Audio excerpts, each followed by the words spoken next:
All right, we're live. Good afternoon, good evening. Please rise for the Pledge of Allegiance, and please remain standing for the invocation by Pastor Mike Williams of the Shades of Worship Church.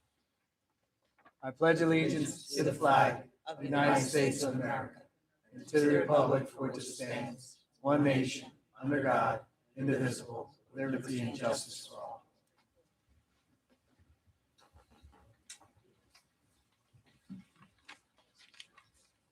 May we bow our heads, please. Father, in the name of the Lord Jesus Christ, we thank you, Lord God, just for this awesome day you've blessed us to see. Thank you, Lord God, for keeping us and watching over us, Lord. And we just ask right now that as this meeting goes forward, Lord God, that you'll just bless counsel, Father God, and all those who are involved. I ask, Lord God, that every decision that is made, let it be to the benefit of everyone, Father God, in this wonderful township of Gloucester. And we are just truly grateful to be here. We thank you. We just thank you for all of your wonderful blessings. In Jesus' name, amen. Thank you.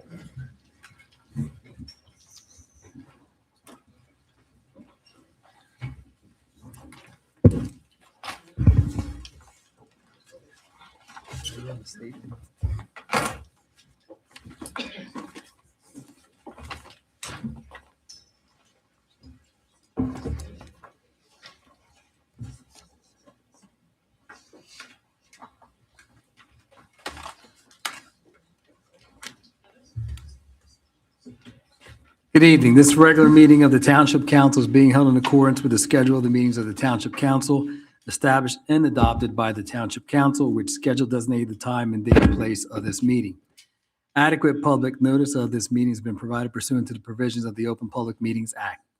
We are using an electronic amplifying and recording device in order to attain a clear and audible record, and we request all those that wish to speak be recognized and state your name and address directly into the microphone.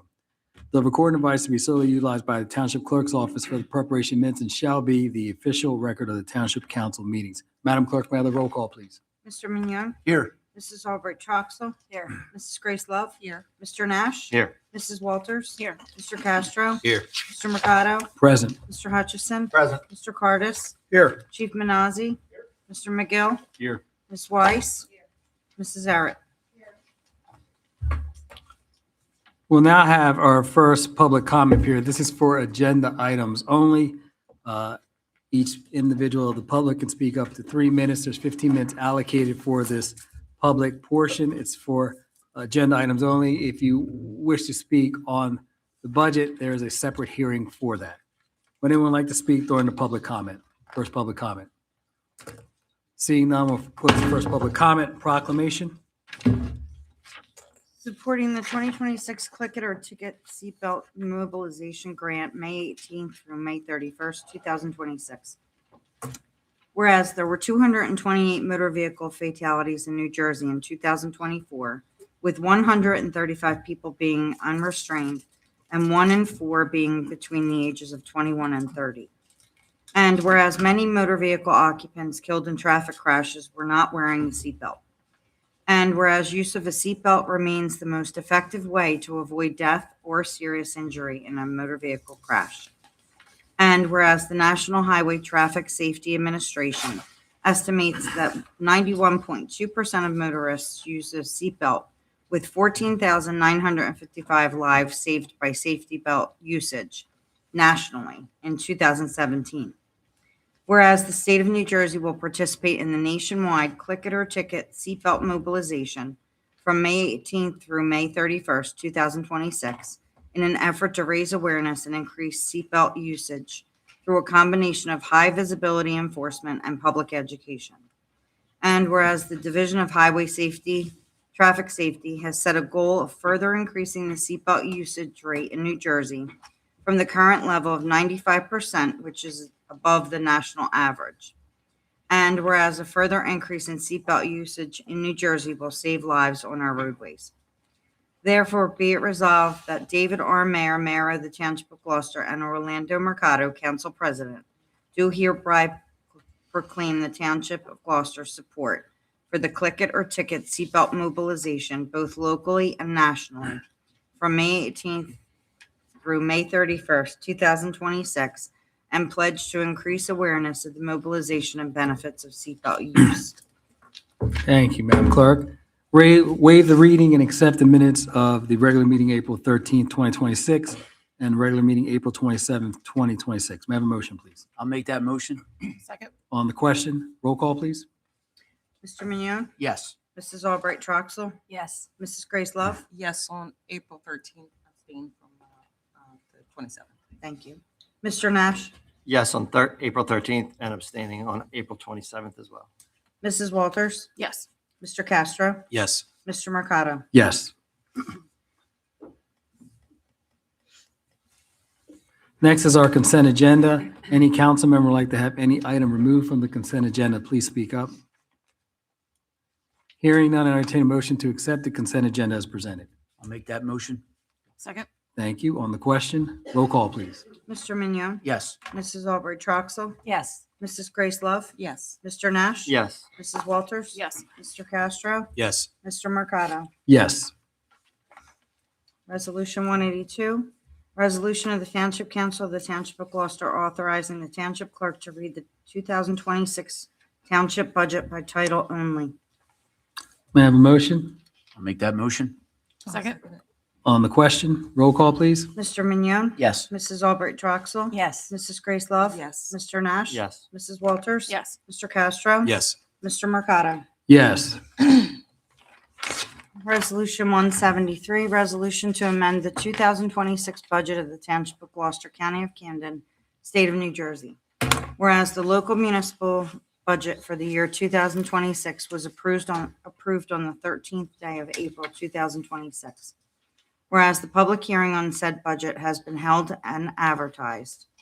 And whereas it is the desire to amend said approved budget, which will be advertised on May 14th, 2026, and a public hearing on the amendment will be held on May 27th, 2026. Now therefore be it resolved by the Township Council of the Township of Gloucester, County of Camden, that the following amendments to the approved budget of 2026 be made. General revenues, 6, amount to be raised by taxation for support of municipal budget. A, local tax for municipal purposes, including reserve for uncollected taxes. Sheet 11, from $69,904,263.85 to $69,407,378.80. Total amount to be raised by taxation for support of municipal budget, sheet 11, from $69,904,263.85 to $69,407,378.80. 7, total general revenues, sheet 11, from $90,334,726.69 to $89,837,841.64. General appropriations, 8F, judgments, sheet 19, from $0 to $5,500. H1, total general appropriations for municipal within cap, sheet 19, from $73,230,708 to $73,236,208.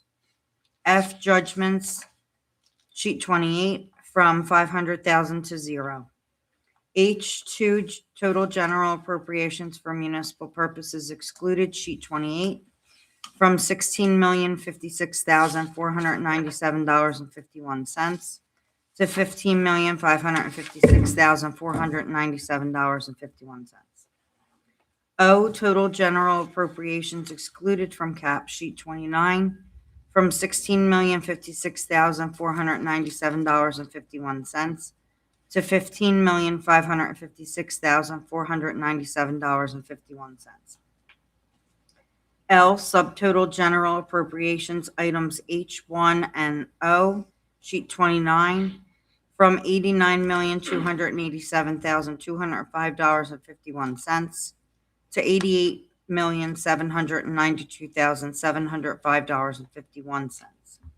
M, reserve for uncollected taxes, sheet 29, from $1,047,521.18 to $1,045,136.13.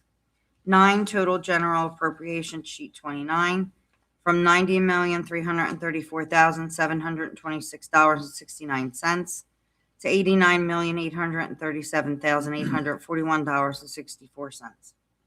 H1, total general appropriations for municipal within cap sheet 30, from $73,230,708 to $73,236,208.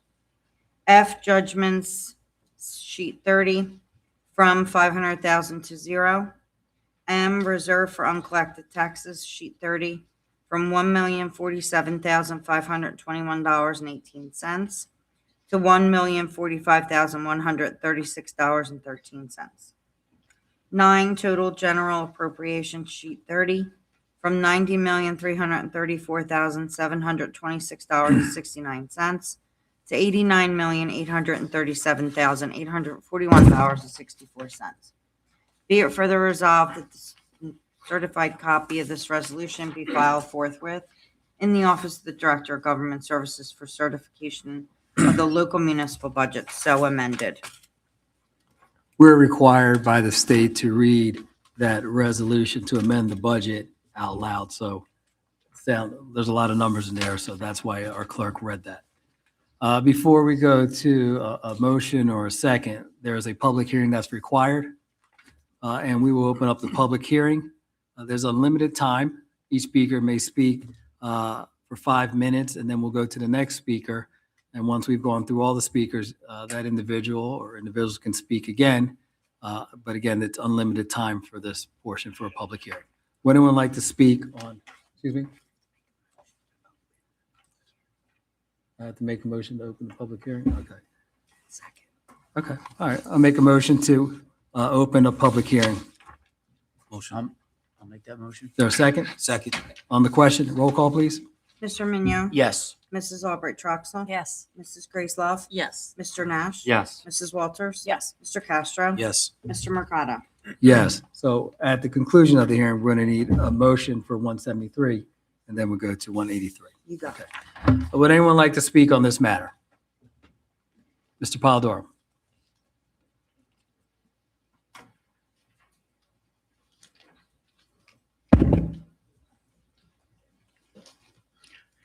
Good evening, Council. Ray Polidoro from the Historic Village of Ariel. Good evening. Once again, as we approach another budget and another increase, and again, I'd like to constantly remind the people of Gloucester Township while addressing my council that on an even number year, we managed to increase taxes, and on odd number years, we managed to hold the line. And if I didn't know any better, and I think I've asked this of Mr. Cardis and others, why is it that you can do your job so well on the odd number years, besides the fact that it's an election, and not be able to do that, hit us with these double-digit increases? At the last meeting, you had mentioned you had taken out a line item of judgments in the amount of $500,000 to reduce the increase. Could you please explain to the people of Gloucester Township what judgments is? Because I know when you look at it, you either think it's money you're putting aside for either litigation or lawsuits, or judgments could be from a higher power, which would have made you do a much better budget than this. Could you please explain judgments, please? Well, that's a matter of. No, at Okay. the end of, That's fine. Yeah, we I forgot. respond We to it don't, at the end. you don't talk to us. I forgot. Okay. You have been here before, Mr. Polidoro. You're aware of. I've been here for years when Yes, the mayor okay. used to be here and we had a dialogue, and it was a really positive thing. Even though it got ugly, it was actually your free right to speak to us as well and answer us. Because quite frankly, that was something I would address too with this budget. The fact that we stand here and the people of Gloucester Township pour their hearts out. And if you remember 2016 and 18, this lady that was sitting in that seat, that little lady that could not turn her air conditioner on a 96-degree day, and you still voted yes to increase the budget. And people come up here and pour their hearts out, and you don't want to have a dialogue anymore. And yet, for 45 minutes, they'll tell you the hardship that they're incurring because of what you're doing again. And you managed to answer all their questions in 3.5 minutes. I'm sorry, let me correct myself. You address what they've said in 3.5 minutes, And the word salad that you present at the end of what we ask, you don't answer questions. You give us this candy cane, good ship lollipop stuff that doesn't explain to people why you're doing to them again what you've been doing. And that would bring me to the point reminding the seniors of our township. Property tax freeze in New Jersey is a fallacy. The more Gloucester Township, you guys raise our taxes, the more money that seniors on a fixed income need to find new money to pay you. And then they wait for the state to reimburse them the amount from where their property tax amount was frozen to where you've increased it to. And some people don't have that money to put out. Seniors on a fixed income don't have that money to put out because you raise taxes and then wait for the state. And of the things that you're looking at and decreasing, and I didn't catch all the numbers. I appreciate you, truly I do, reading all those numbers out. But all that still comes to the fact that once again, you held the line last year, you're doing it again. That's a lot of consecutive every other year property taxes. And as Mr. Cardis has indicated to us, well, you go around other townships, you look and see they're doing the same thing. No, the hell they're not. No, they're not. Cherry Hill walloped their people one time, and they managed to stay afloat for a good number of years, not raising taxes. Voorhees, other towns like ours, don't do to their people what you're doing to us. And the bottom line is that it's not going to get any better. Okay? Listen, I don't like to see you guys up there. I'd rather see some new faces that really do listen to the people and don't want to go down this road anymore. You're eventually going to tax the hardworking people out of Gloucester Township. You're going to tax the seniors out of Gloucester Township. And we're sure that there's going to be somebody that wants to buy our house because we get phone calls and things in our mailbox all the time saying they want our house. We like Gloucester Township. We like it a lot. It's just getting ridiculously expensive to live here. I know that you won't vote no. I know that nobody will even give it a second thought. Maybe you'll have one stand out to put on a dog and pony show that somebody will say no. But this will pass, and you will do this to us again. But start thinking about the people that you're affecting, because one day somebody's going to do it to someone you care about. Thank you. Thank you. Is there anyone else? Mr. Sweet? No.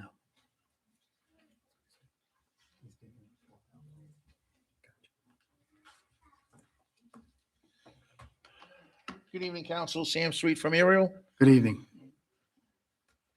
I stand up here all the time, and some of these people that may come up are going to ask for cuts in the budget.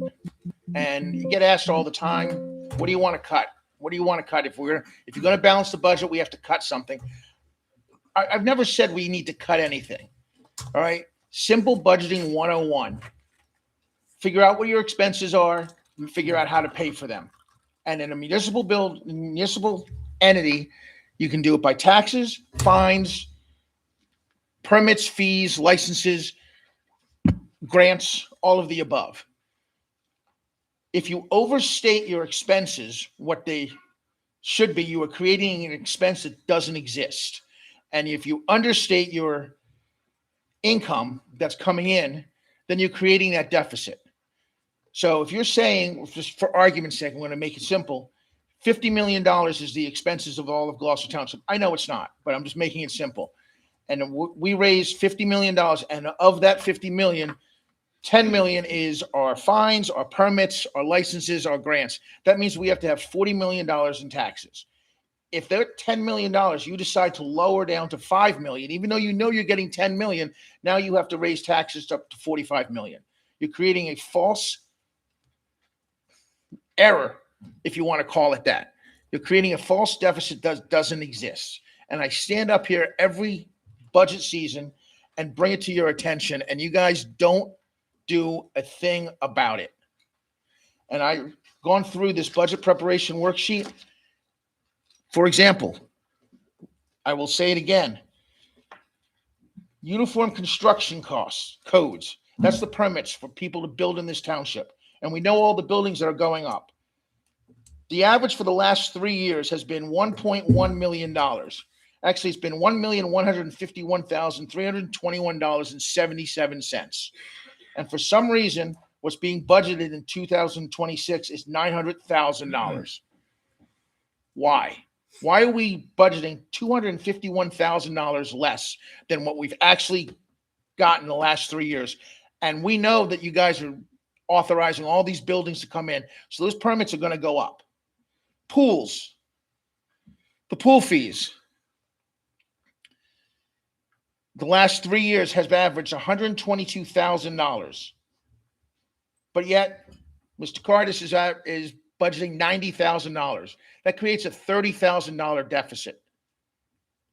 Why? Most of the pool fees are probably already paid in.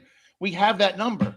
And I've asked that question repeatedly, and I get, oh, well, yeah, we'll get to you, Mr. Sweet. And nobody ever answers it. All right, so I kind of went through the revenue sheet and came up with, we're $1 million under budgeting our income. $1 million that we're not accounting for. And that doesn't take into account that the biggest one is tax abatements, basically our pilot. That number is an exact number. But yet Mr. Cardis, who traditionally always understates that, and I've proven that in the past because we did that in the citizens budget, he's saying that the payment in lieu of taxes pilot is $900,000. In the past, it's $432,724.38, $836,000 back in 25, $507. It's going up and up and up, but yet $900,000. He traditionally undershoots that by about $200,000. So there's $1 million now that we're not accounting for in income that we could use to basically create that lower that deficit that we need to do. Expenses. All right, I have an email here that says that salaries and wages 3.5% increase.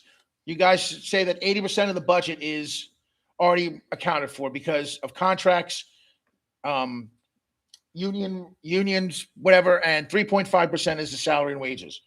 Well, your salaries and wages, I can go line by line, and maybe I will because I'm running out of time when I come back up. But you've basically, not saying people don't deserve raises, they do. But you've overextended your you've overstated your budget by $929,000 for salaries and wages. Because what I did was I took 2025, did the 3.5% increase, and then said what's on the budget. So the business admin wages, the budget should, if I look at Mr. last Sweet, year. I'm sorry to interrupt you, but Okay. we're going if you do come back, please reference the pages that. Sure. Yeah, it would just be helpful for me to follow. I'll along. reference every Thank you. page. Thank you. Anyone else? Mr. Brown. Jared, you'll be after. David Brown, Mulberry Station. Welcome to the neighborhood, Orlando. I came last year, we talked about the revenue from the prime outlets that sell marijuana and everything. And I got the numbers back from y'all. It comes to around $5 million a year that's new to the township. And yet we're getting a property tax increase like we're getting. Where did that money go? I know certain people in the township got like an 80% pay raise. I mean, it's kind of crazy. And a bunch of us veterans go to the veterans office there, the new office, and we all get the same answer. Go to Camden County College, talk to Mr. Gallagher. What was that for if the answer is going to be go talk to Mr. Gallagher at Camden County College? So to me, that's wasted money when you look at that. And I have a hard time looking at a 13% pay raise. Company I work for, we went 2 years without a contract. They signed a 3-year contract last year. That means our contracts ended this year. We got a 2% pay raise. This year, they're looking to give us a 1.5. And here we're looking at 10% or 13% pay raise. Even God only commands 10% of your gross profit. You are going higher than what God wants.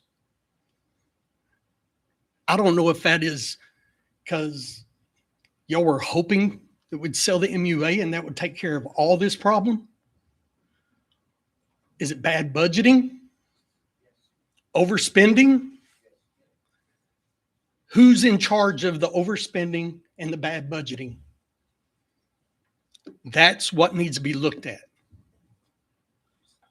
I mean, we're thinking one thing, knowing that another thing is going to happen. My base salary is $65,000 a year at my job.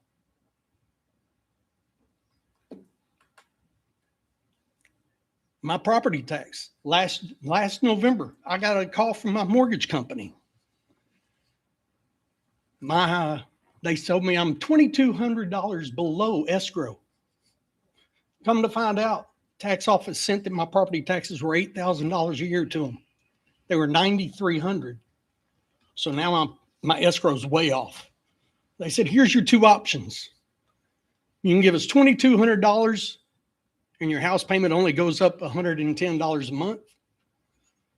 Or we'll just put it in your house payment and it'll go up over $350 a month. So I had to borrow money from my kids to do the $2,200 so I could keep my house payment at $100 over. I've been here 14 years. My mortgages went up over $400 a month. Some people in this township have gotten bigger pay raises than I make a year. There's the problem. That needs to stop.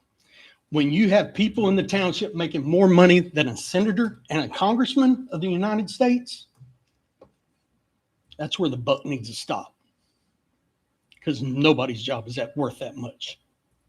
Not in this small township. Thank you. Thank you, Mr. Brown. Jared?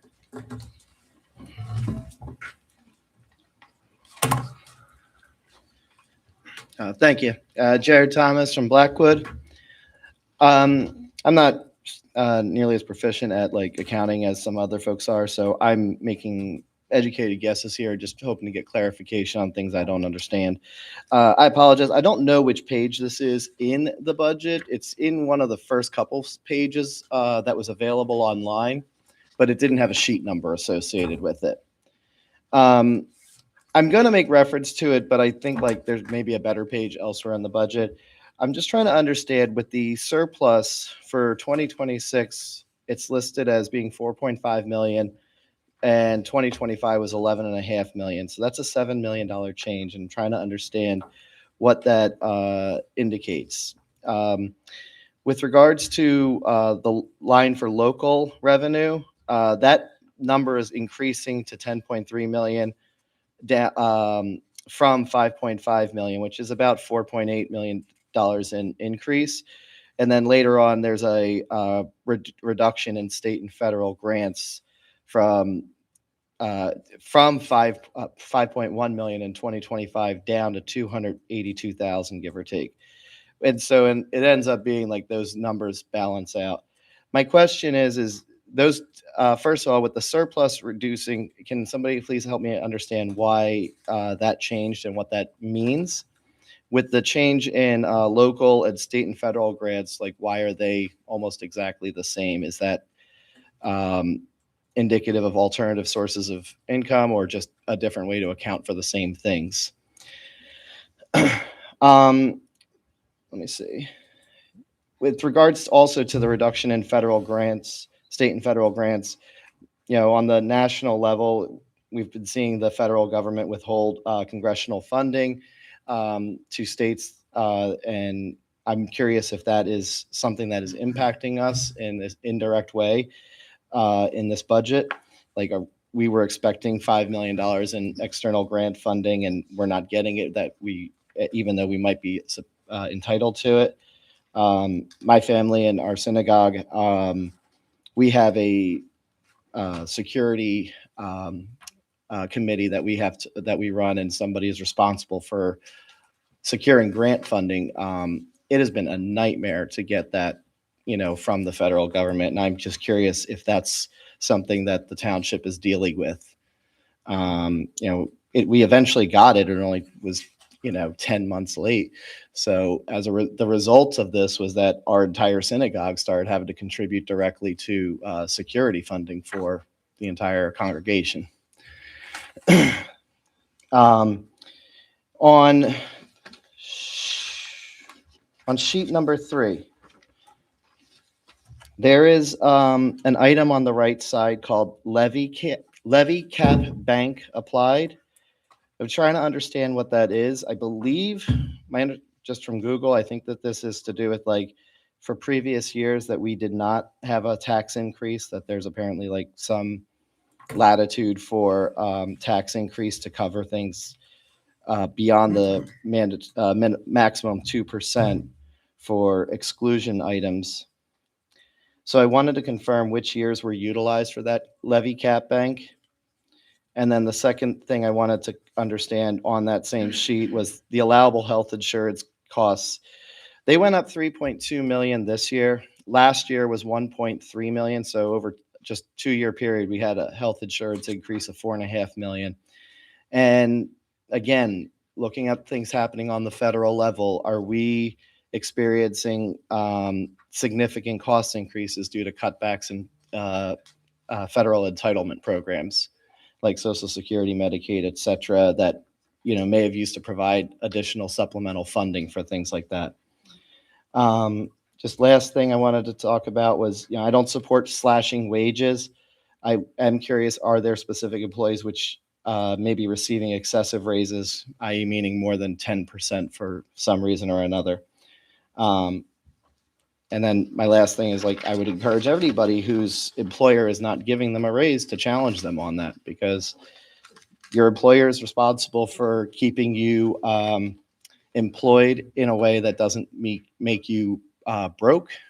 If you don't get a cost increase, then you just got a pay cut year by year. And I would remind everybody, please find another place to work. Maybe that's not a good employer for you. Thank you. Thank you. Mr. Cars, I hope you took some of those notes down. I did. Try to follow. Okay. Is there anyone else? Yes, sir. Good evening. Good evening. My name is Jerry Rocci. I live in Blackwood. Good evening. I just want to ask you a question. I used to work for the school district of Washington Township. I was a journeyman electrician there. My question is, the new townships, the new houses being built by the ShopRite. I'm looking forward, and I'm seeing these people here are concerned about their taxes. To me, they have no clue. This is just the beginning of it. And why am I saying that? Because the people who are going to be moving in are going to have kids. And those kids are going to be going to worse schools. I paid an escrow shortage for 3 years in a row because of this. It's going to happen again because they're going to have to build new schools to accommodate these children. And that's fine. Everybody's equal to an education. But we all have to eat. We all have to eat. And my question is, I was hit 3 times. Twice on a motorcycle and once in a brand new RAV on the corner of Choose Landing and a Black Horse Pike. That bottlenecks. You talk about wearing a seatbelt. That is the most dangerous corner, or one of the most dangerous corners in Gloucester Township. I know that the township has to have an insurance policy, and nothing is being done on that corner because I was told that that's a county and a state road. And the officer said to me, well, who's going to pay for it? Okay. And that's a major concern because it's hard to get out of my area now, and they're not even built yet. And the other thing, I wonder if you can straighten this out, because I'm hearing rumors, and I don't like rumors. I like the truth. So I'm going to ask you. I'm hearing that American Water doesn't need our township, if they condemn our sewage, that they don't need to come out for a vote. They can just do what they want with it with American Water. And American Water, I know of them, they're being sued 15, 20 times a month. They don't care. They just want to do what they want to do. So can you answer that question? Is that rumor true? I would like to know. Maybe from you. We respond after the hearing, sir. Okay. Well, thank you for your time. I do appreciate it. Thank you, Mr. Rocio. Is there anyone else who'd like to speak that's not spoken yet? Ms. Gentili?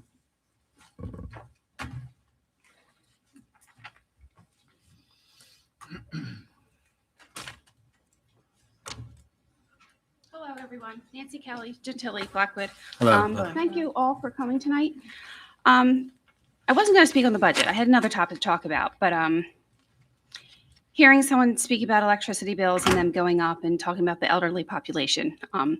There's a family that I take care of, an elderly family that I speak to every once in a while down in Ariel. Older, budget conscious, old family. I had to pay their electricity bill. It hurts. They are an unseen population. They don't go to Unforgotten Haven or food banks where they collect the data. It's a population that nobody sees, and they're not being serviced. They're not getting help other than neighbors helping neighbors, running to the grocery store and getting them things, someone helping with their electricity bill, or you know what? Someone needs a ride to the doctor's because they don't have a working car. So this little old family that still lives in the historic village of Ariel needs a little bit of help, but they're forgotten. So an electricity bill, the electricity bill that they can't afford comes down to, do I pay my property taxes? But they have to pay it in full because sadly, we can't count on what someone said earlier. You can't count on that refund, the budget, the rebate, the New Jersey stay, whatever it is that you want to call it, the handout back to you, that's your taxes that you've already paid. They have to wait for it. They shouldn't even be paying it in the first place. They shouldn't have to budget to pay extra and wait to get it back. So this budget is really hurting people that don't come here. So I wasn't going to speak, but speaking to someone in the back, they have to come up with the extra to wait to get their own tax money back. So I don't know. I know I can tell you talking, I budget my family budget and I do a darn good job of it. And I don't go over it. I don't have debt. I pay my mortgage in 10 years. I don't have a car loan. I don't buy anything that I can't afford twice. A rule of thumb, if I can't pay it in cash times 2, then I don't buy it. I save it and I wait, unless it's a house. So I don't know. Maybe, I don't know. Have a conscious people. Thank you. Thank you. Is there anyone else who'd like to speak that has not spoken? Yes, Miss Janice in the back? Okay.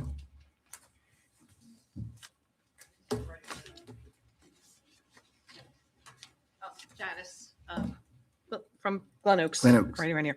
I just had to write a couple We have your last questions. name, just, Fizzer. is there? Okay. Yes.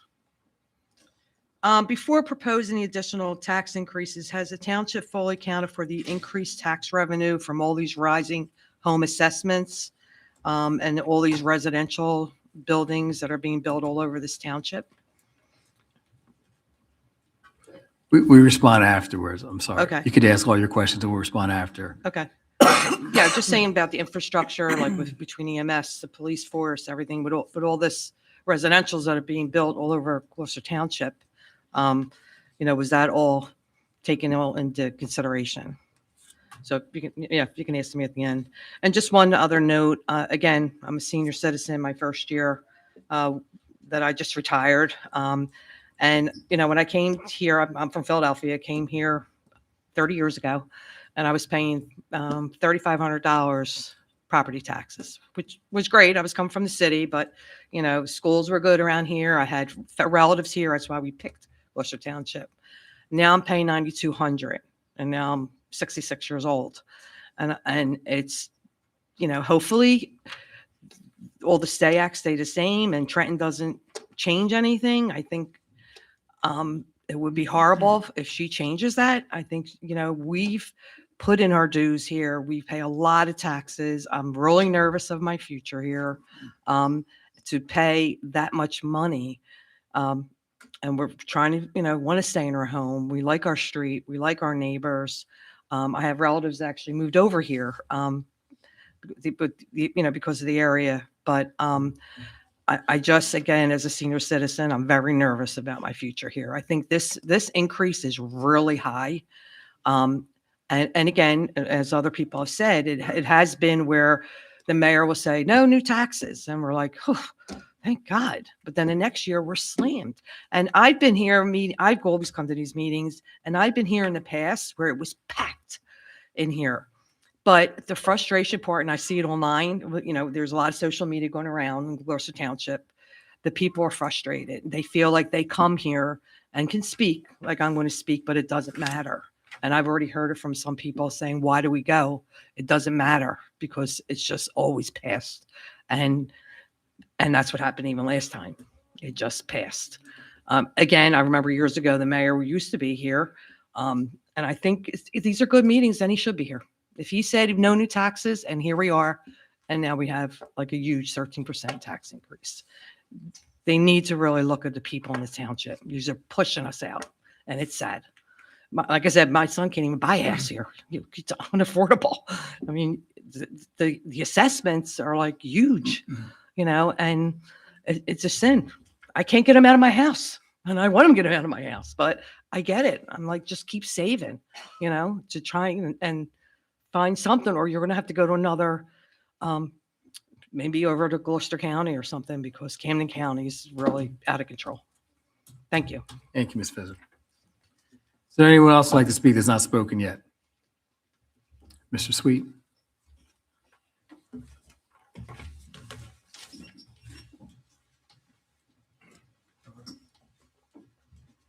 I just got to grab something.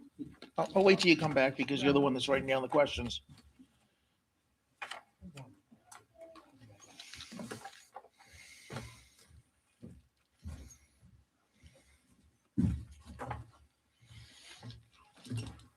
Right. So to go back to understating revenue. Oh, by the way, Sam Sweet from Ariel. So fees and permits, which is on page 136 to 138 of the budget prep worksheet. The average for the past 3 years, $352,225.67. 25 was $332,000. So why are we budgeting $325,000? It's been going up every year, all the fees and the permits that this township is charging, and yet we're taking the average and coming in below. We're even coming in below than what was charged last year. Cannabis fees. Mr. Brown said something about $5 million, if I'm correct.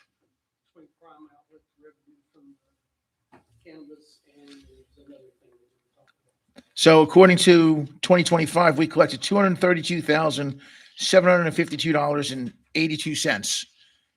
We're budgeting $205,000, $27,000 less. Why? Why are we budgeting less than what we're actually collecting? Are the cannabis shops picking up and moving elsewhere?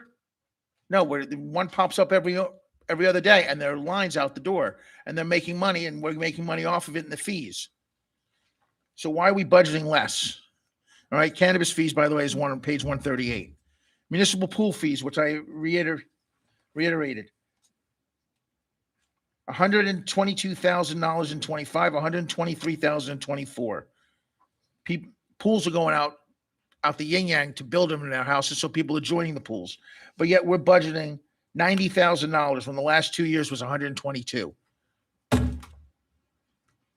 Cable TV fees, and I asked this before, our cable TV fees in 2025, $221,918.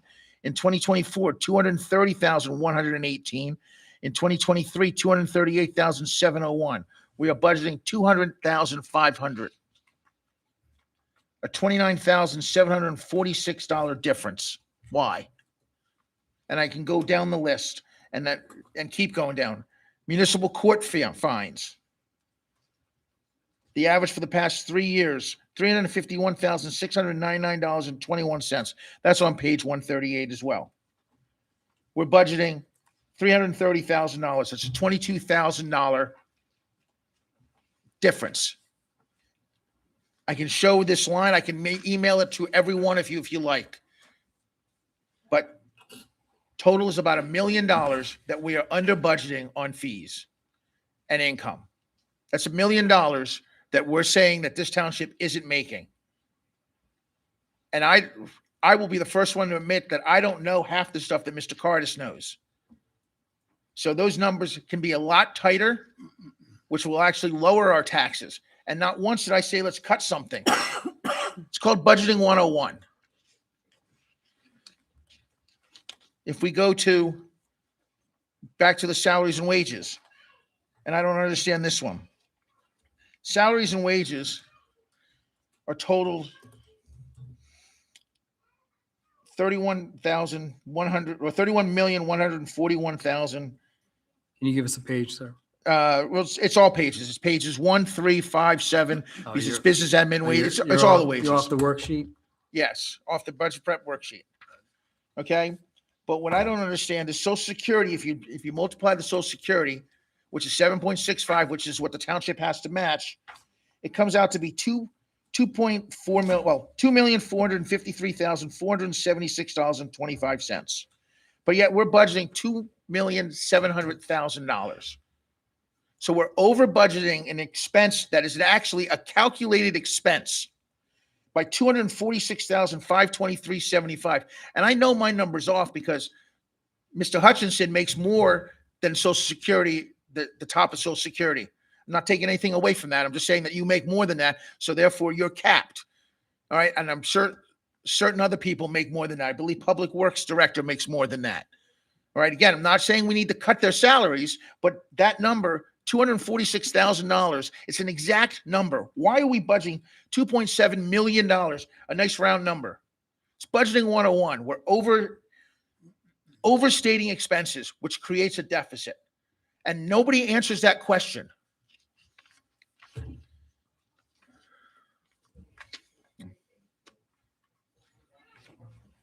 I'm out of time. So, Okay. if I can Thank you. make a request, if anybody else wants to speak, let them all speak, and I'll speak at the end. So, because I have a whole list of things. No, we're going to continue to see who wants to speak. Of course you are, because you want to break the momentum. Anyone else would like to speak on this matter? Yes, Ms. Higgins? They may be here for the wrong meeting. No. They're not. I know who other. All right. Good evening, Julia Higgins, Ariel. Good evening. I just want to reiterate what I said from a couple weeks ago about a senior. I'm retired, waited until I was debt-free to retire. I own my home. I own my old car. And like all of you, the seniors are subject to everything going up. Homeowners insurance, car insurance, taxes going up. It's just difficult on us seniors because we don't have that income from when we were working. Some are fortunate to have little pensions or big pensions, but there's Social Security, and we all know that was just never meant to exist on.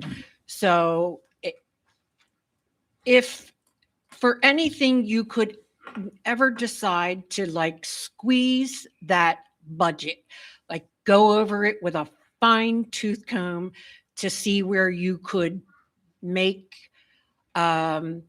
changes that would help us. The New Jersey stay, I just received that check on Monday. Taxes were due May 1st. I wait until the 10th to pay them. That money is a help, but it comes after the taxes are due. And that was $2,100 for me. And as I said before, I don't want to have to go into retirement savings to be paying my taxes. I just don't. We're living longer. It's not what I meant that retirement to be for. Oh yeah, I have all this money in a retirement account, which I don't, but I don't want to be using it on property taxes. Okay, thank you. Thank you, Ms. Higgins. Is there anyone else would like to speak? Has not spoken. Mr. Sweet.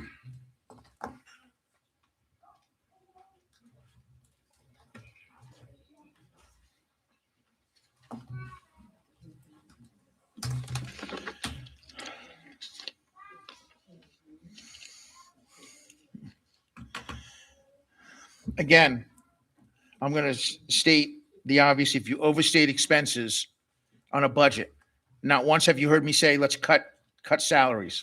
Let's cut this, let's cut that. I'm not about cutting. I'm about budgeting. All right. Proper budgeting. You've got the business admin wages, page 1. 2025 was $181,464.40. A 3.5% increase makes it $187,815. We are budgeting $194,500. That's an increase of $6,684.35. Again, why? And I can go down this list and, with everybody. Just don't. But the total comes out to be $929,615.55. And then you've got the $246,000 error, I'm going to call it, on Social Security. That brings it up to be almost slightly less than 1.2 million of overstating expenses. 1.2 million of overstating expenses, 1 million of understating income. That's $2.2 million that doesn't need to be raised. This budgetary prep worksheet is 144 pages long. And I kind of went through it. It's not my job, but I kind of went through it to look at things. Page 44, group insurance prescriptions. Now I realize they're going up. But last year, $1,498,092. I'm sorry. Was $1,263,125. The 1.4 million, close to 1.5 million, is a 5-year average. If you take the 3-year average, because I know people like to say more recent, it's $1,602,301.22.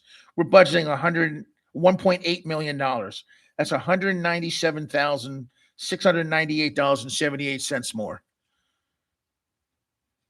Police dues and subscriptions, 48. I'm not about defunding the police or anything. I'm just going about budget. I'm not worrying about cutting. All right. And I can't state that enough, because every time I come up here, someone wants to say, what do you want to cut? Oh, you want to cut that? We're not cutting. It's budgeting 101. It's simple budgeting 101. And I don't understand why we can't do it. And you guys did not answer me the last time I was up here. So I'm asking again.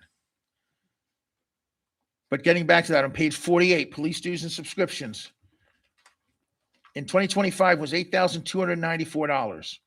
The 5-year average is $9,828, with the 3-year average being $11,226. We are budgeting $13,000. So if you take the 3 years, that's a $1,773.97. Granted, in the grand scheme of things, that's a, it's like peeing in the ocean. All right. But how many of those other $1,773 items do we have? If you go down to police training, which is on page 49, the 3-year average, $148,569.06. We're budgeting $170,000. That's $21,000 more than we spent last year. Is there new training? Is it getting I'm sorry, more? what was that figure again? Well, how much from the previous year? The previous year, You're wrong. I'm sorry, you're right. I'm sorry, 162, 151. That the 3-year average was 148, 569. All right, but we're budgeting $170,000. So we're going up by $8,000, but 21,000 over the last 3 years. Snow removal, one of my favorites. We're budgeting Can you 100. can you give me a page, please? Sure. It's page 64. I'll wait till you get there. Go ahead. Okay, now I realized that in 2026 we had huge snow, but that was in 2025 58,000. We paid 299,830.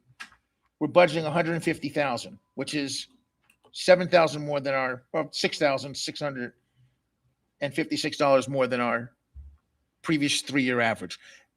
We haven't had a snow like that in 10 years, but yet we're taking advantage of that and upping that. I'm going to go back to, I skipped over police community. I'm out of time. Is there anyone else? Let Mr. Polidoro.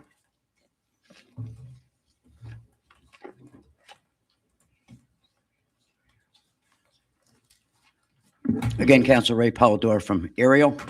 Something just occurred to me while Mr. Sweet was speaking. A couple of years ago, or last year, I do remember our township, you guys fell about $2 or $3 million short on the employee insurance as you self-assure.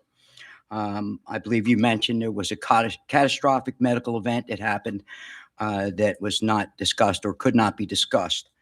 Back then, we asked you if you had a catastrophic coverage and if it would cover events such as that when you self-insure. And I remember asking Mr. Cardis on several occasions, what's the threshold? And I don't know if he shrugged his shoulders or said something that was hard to make out. He was back from the microphone all 3 times we asked that. I would love to know that this council and the administration finally found out what that catastrophic threshold is, because if memory serves me right, because we were so short, you guys did what you did best. You went and borrowed more money to cover that, and you borrowed for that catastrophic event, still never telling the public what that threshold was and where it would kick in. Never did get that answer. I'd be thrilled to know that you guys know that, because you guys have subcommittee meetings about the budget. And I always hear how well it went. I praised it. I know I get tired of saying this, but the Good Ship Lollipop song just keeps ringing in my mind when you guys praise each other for a great job and your due diligence and hard work that you do. But it still ends up like this. So if you would be so kind, a specific answer to what that medical threshold is for catastrophic, when it would kick in, and when the taxpayers will have to stop paying for the money that you borrow on that. Because every time you borrow money, there's somebody that makes a great commission on it, and there's somebody that makes fees on it. Everybody gets paid when you guys borrow money, and that hurts us. So I'm looking forward to probably one answer that you'll actually answer at the end of this term. You'll either say yes, you know, and say that amount, or no, you'll shrug like Mr. Cardis did. Thank you. Thank you. Yes. I just have a question. Danny Paris. Ms. Clement. Barrett, how are you? Paris.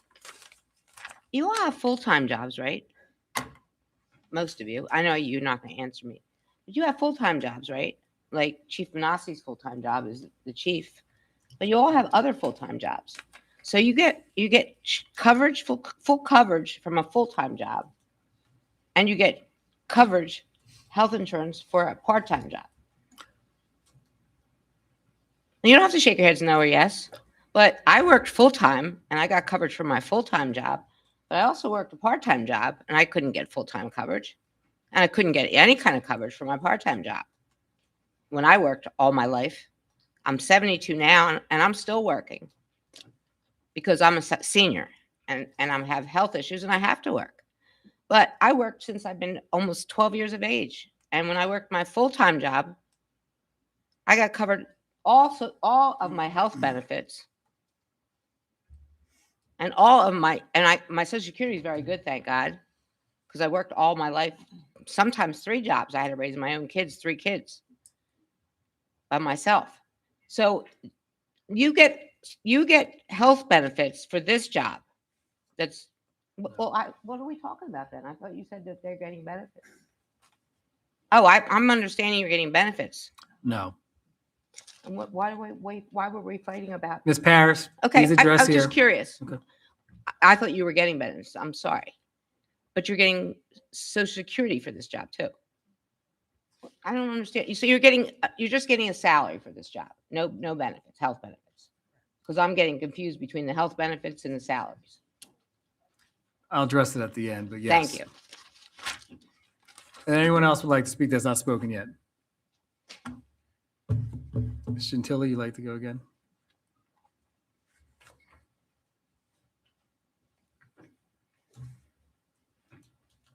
Hi, Nancy Gentili again. Just want to quote a couple flyers that I got from in the USPS. So several of you ran with the mayor running for reelection, and your face and other things were on the flyers that went out.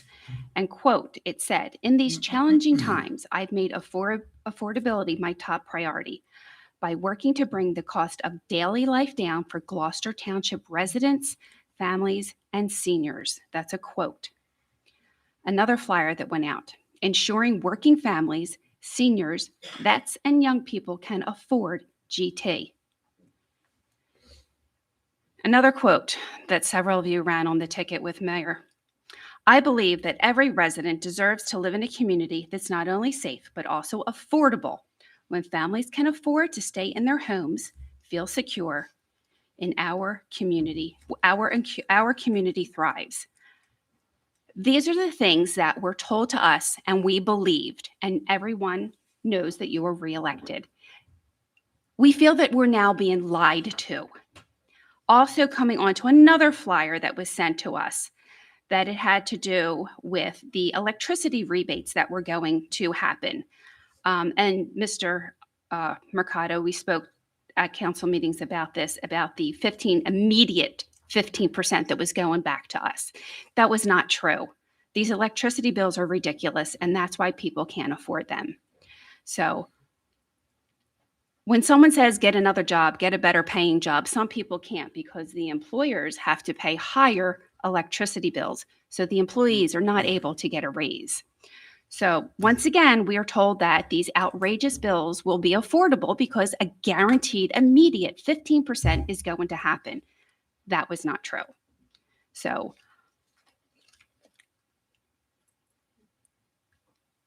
I'm just incredibly disappointed. And that's probably the most difficult thing I have to say. And I hope that you listen to us and listen to every other person out here that's feeling just disappointed. Thank you. Is there anyone else who would like to speak?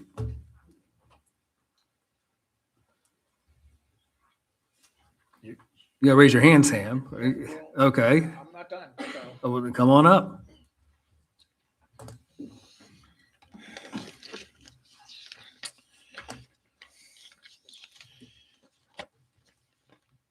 So, police community relations, page 51. 2025, 21,594.51. 21,285.88 and 24, and 21,404.29. So an average of the last 3 years, 21,428.23. Budgeting, $25,000. One of my favorite ones is the Gloucester Township Rec Building Equipment. The last 5 years, it's been zero. Nothing has been spent. Can you give me a page that? Page 77. All right. Nothing was spent. And yet we're budgeting $2,000. Again, it's $2,000. Whoop-de-doo-dah. All right. But 1,700 up top, 3,500. So I picked 1, 2, 3, 4, 5, 6. I picked 14 items. Sanitation residential, page 72. Police building contract Prof B. I don't even know what that is. Page 75. Public buildings repairs, 75. Public buildings BW Prof supplies, page 76. Public buildings BW Prof Building repairs, also page 76. And then Gloucester Township Rec Building repairs, 77. Now, I'm sure that a lot of these repairs have also been put on the capital budget, and we know all that about the double borrowing or the early borrowing and all of that. But those 14 items, the difference of a 3-year average we're budgeting is $917,018.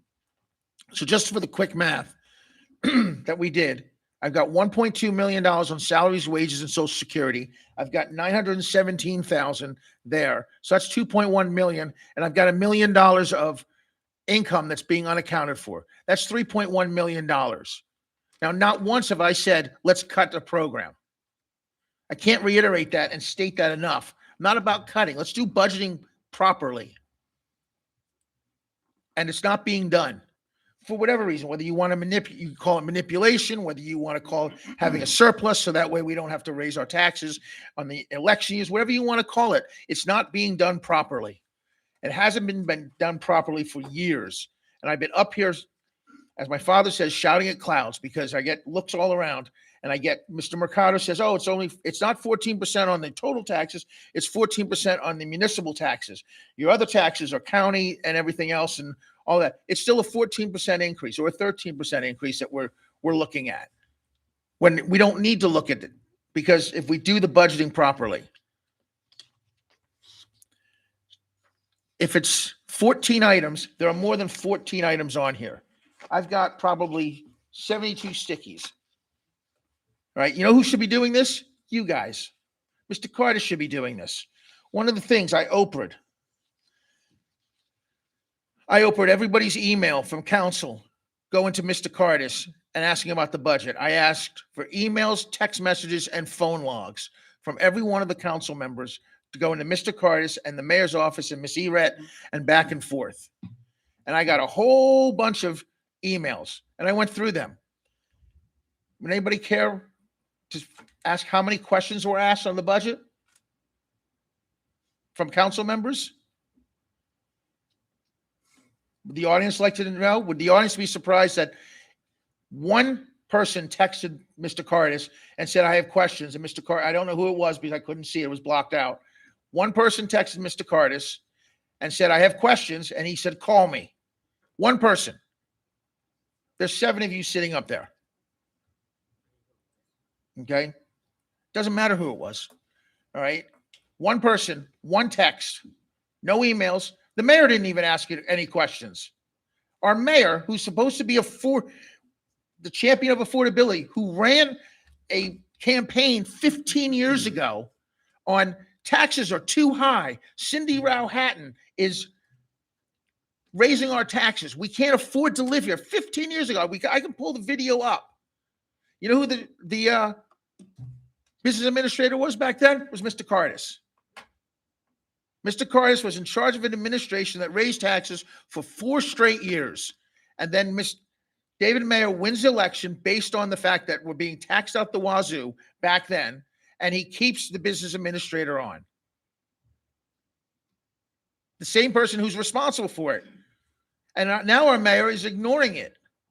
And you guys are too. Okay.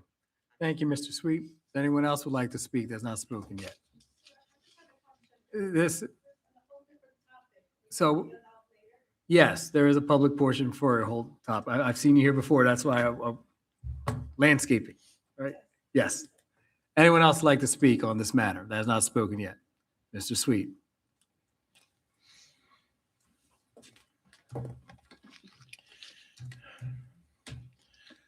So you guys sit up here.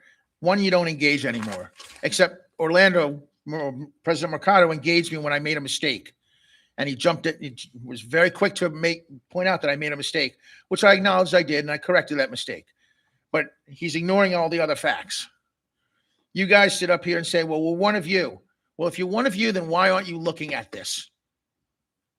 All right. I've been up here for 10 years, budgeting 101. It's simple budgeting. I will be more than happy to sit down with Mr. Cardis and go over the budgeting. If he has a reason why we're under budgeting, when construction fees are $1.2 million and we're budgeting only $900,000, Are we not going to be constructing anymore? Well, we know that's not happening. Cannabis. Why we built cannabis? We get $232,000, and yet we're budgeting $200,000. Why? Is there a reason? And why are we over? Again, I can't reiterate this, and it's shame on you guys for just signing away, voting yes on this budget without looking into it. I looked into 14 items, $917,000. There are more than 14 items here. There's probably God knows how many, and some go down, but not by $917,000. I'm sure that if we went through this, we could probably find another $2 million, which would then taxes might go up a little bit, but not 13%. All right. I prepared the citizens budget 21, 22, and 23. Put it out there on the internet. I know Mr. Carter says he has issues with it, but I looked at what the budget was, what we budgeted, myself and Mr. Heinball, another Gloucester Township resident. We put that together. We put it out there, and our budget that we put together was 0.5% off 2 years in a row from the actual expenditures. And we don't know what Mr. Cardis knows. But we sat down, we came up, well, no, we have this, we're going to account for this thing. We sat down with that, and we were 0.5% off. Think about that.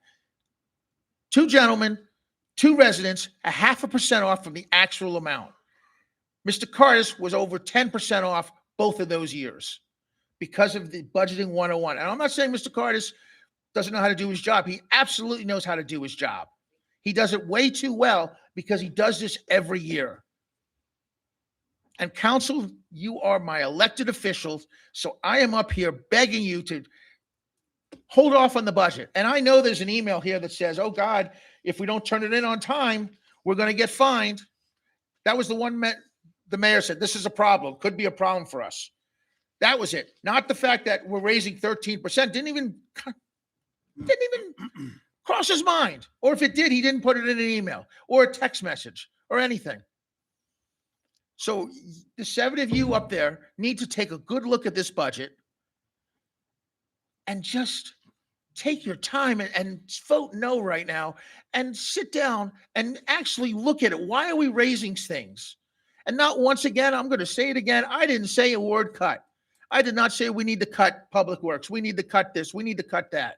I have stood up here for years. And I know you listen to me because on the capital budget, we're not borrowing for weed whackers anymore. All right? For 3 years, I stood up here and asked about weed whackers. And now we don't. And so you listen. You listen because lawnmowers are not being borrowed for. So you do listen a little bit. But when it comes to this 13%, you guys need to look into it more. And the fact that nobody looked into it, you can sit there and say that you're one of us, but you're not.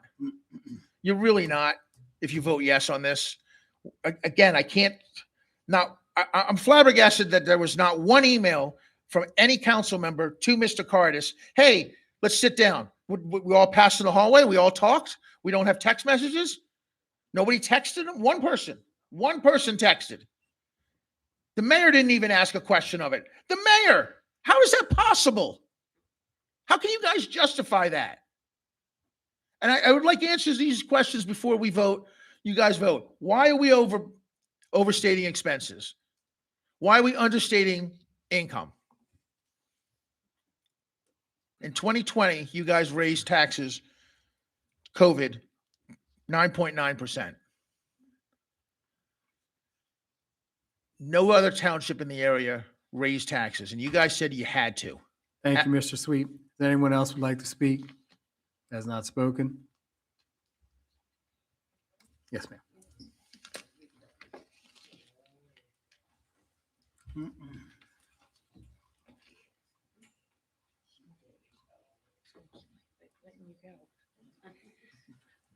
My name's Sylvia Henney. I'm from Blackwood. I was here for the last meeting and I held myself back from talking. I understand all these seniors got an issue with the taxes and all, but it's not just about the seniors. It's everybody in the township that has problems. I'm a single mom of a son that's disabled. And you keep raising taxes. We can't afford this. No one can. And then you say, oh, well, come to Gloucester Township to live. You have nice parks, but no kids are playing on them. So we're wasting money. Why are we wasting money? You all are sitting up here. Why can't you just look at the budget? This gentleman has brought so much to you guys and no response. That's horrible. There's no respect. And you're supposed to give respect to get respect. But I don't see it coming from you guys. None of you are speaking up. I understand we don't go back and forth, which is ridiculous. You wait till the end. And then at the end, Mr. Mikata, you answer some questions. I see you taking notes and everything, but we're not getting a response from anybody. You guys were put in these positions and you do nothing. It's horrible. Is there anyone else who'd like to speak? Mr. Brown? Mine's going to be quick. Talking about 10, 13, 15% property tax increase. I work for the federal government. My pay increase is based on national average. That's why I had a 1.4% pay raise and a 1.5% pay raise, 2% pay raise. Cost of living in New Jersey sucks. If you work for the federal government, it's terrible. All we can try to do is try to hope to retire and get out of this state. I mean, I talked to one person on the council board a few years back, and I talked to him about the taxes. His response was, I'm retiring soon and I'm moving to Florida. That is an issue. Yes, veterans get a $250 deduction from their property taxes. That was started in 1980. We haven't had an increase since. I know I talked to Cody Miller, who said that, is it Cody Miller? Okay. I talked to him. I wanted to make sure I had his name right. And he said they're trying to pass a bill to get that more in line for the disabled vets and the vets. That was a year and a half ago. So I talked to him again a couple of months ago. He said, well, it takes a long time to get that through. How long did it take to get it through, to get all this money for the illegal immigrants, to get people to lawyers for them? It took us a little pen from Governor Sherrill. What's more important, the homeless vets or the illegal immigrants?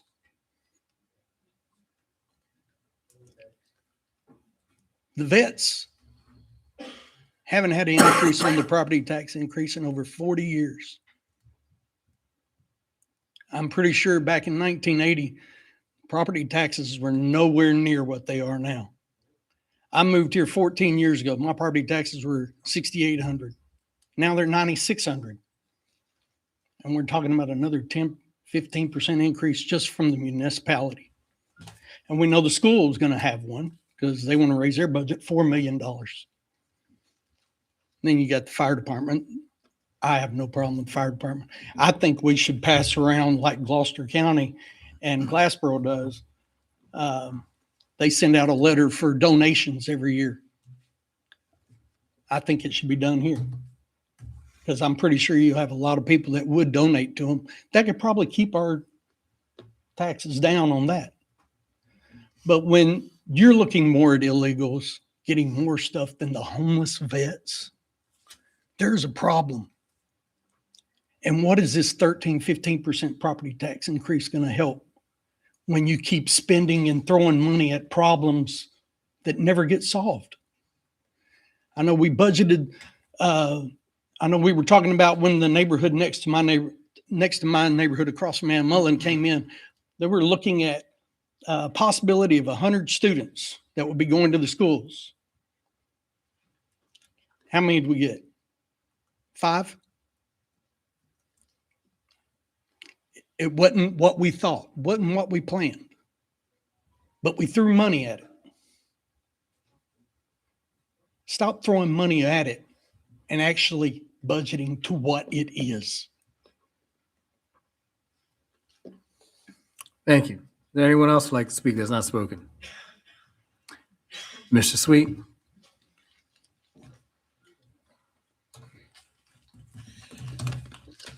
I actually do have a question that I might require an answer. I thought veterans in Gloucester Township, if they were in a combat zone, did not pay taxes at all. 100% combat? Okay. Is that correct? Okay, thank you. 2020, you guys raised taxes during COVID. No other township around here raised taxes at that time. In 2021, some did. You guys, 2020 is an odd year. I'll go to Mr. Polidoro saying that every odd year you guys raise taxes, or every even year you raise taxes.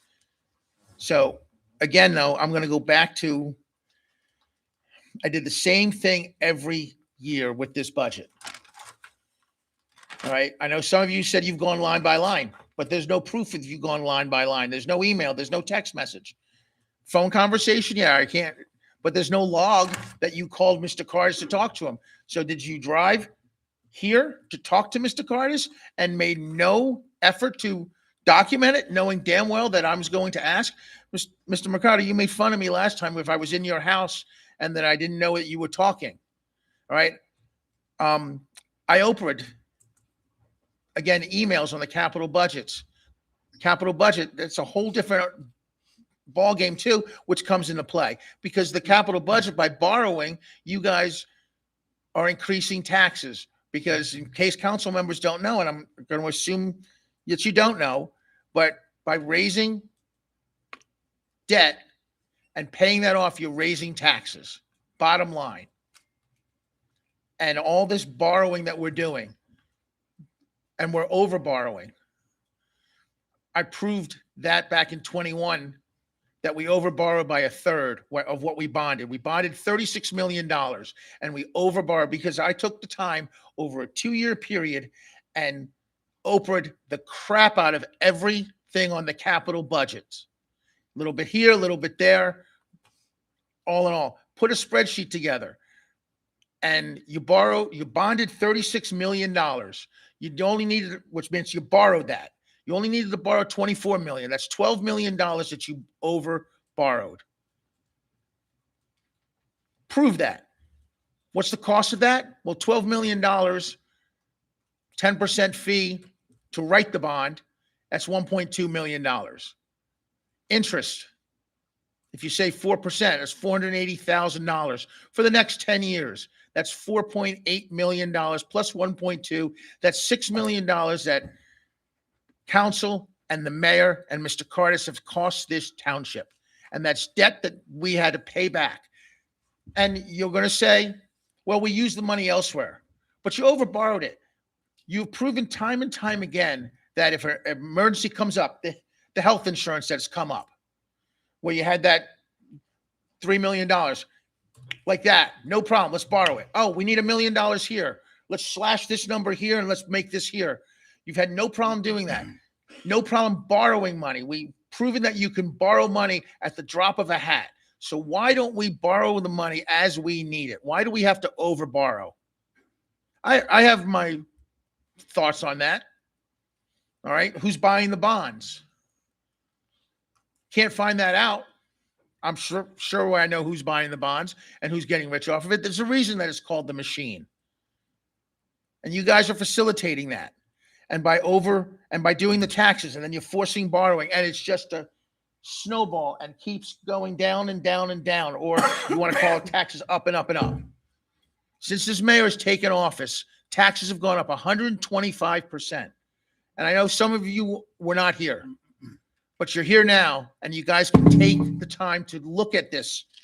14 items, $929,000 overstated on expenses on 14 items. Revenue, $1 million. And that's not knowing what the pilot program is, payment in lieu of taxes. Don't know that. And I know for a fact that Mr. Cardis always lowballs that. So just by this analysis, $3 million. What are we short? 6, 7 million that we're raising taxes? 3 million, big chunk of that 13% now goes almost in half. And I'm sure that there's other ways to do it. It's budgeting 101. And I'm repeating myself again. I never said the word cut.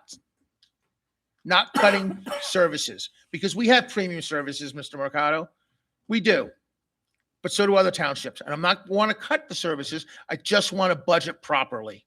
Thank you, Mr. Sweet. Is there anyone else would like to speak? Seeing none?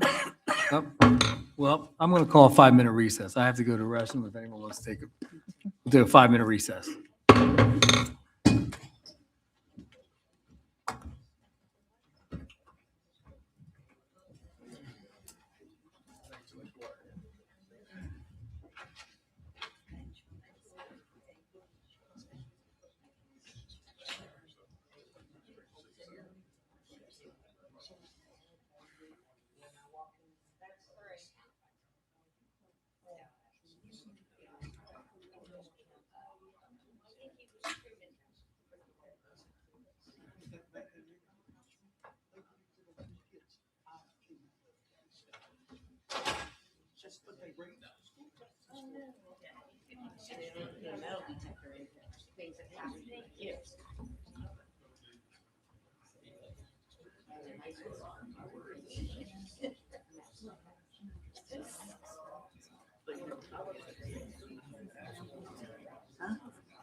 I'm an older gentleman now. I gotta hit that restroom. Very old.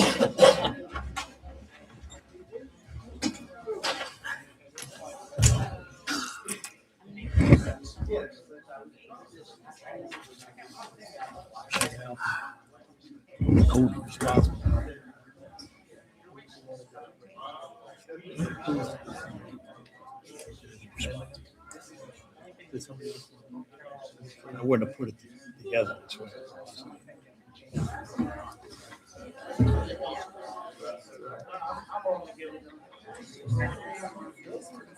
I'm killing it. You tell everybody, kill it. Yeah, I'm pissed off. I'm killing it.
Like a blanket. Good. We'll resume the meeting. Mr. Sweet?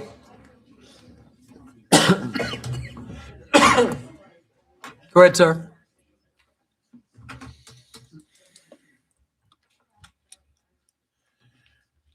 I fully expect you guys to just pass this budget through. 100%.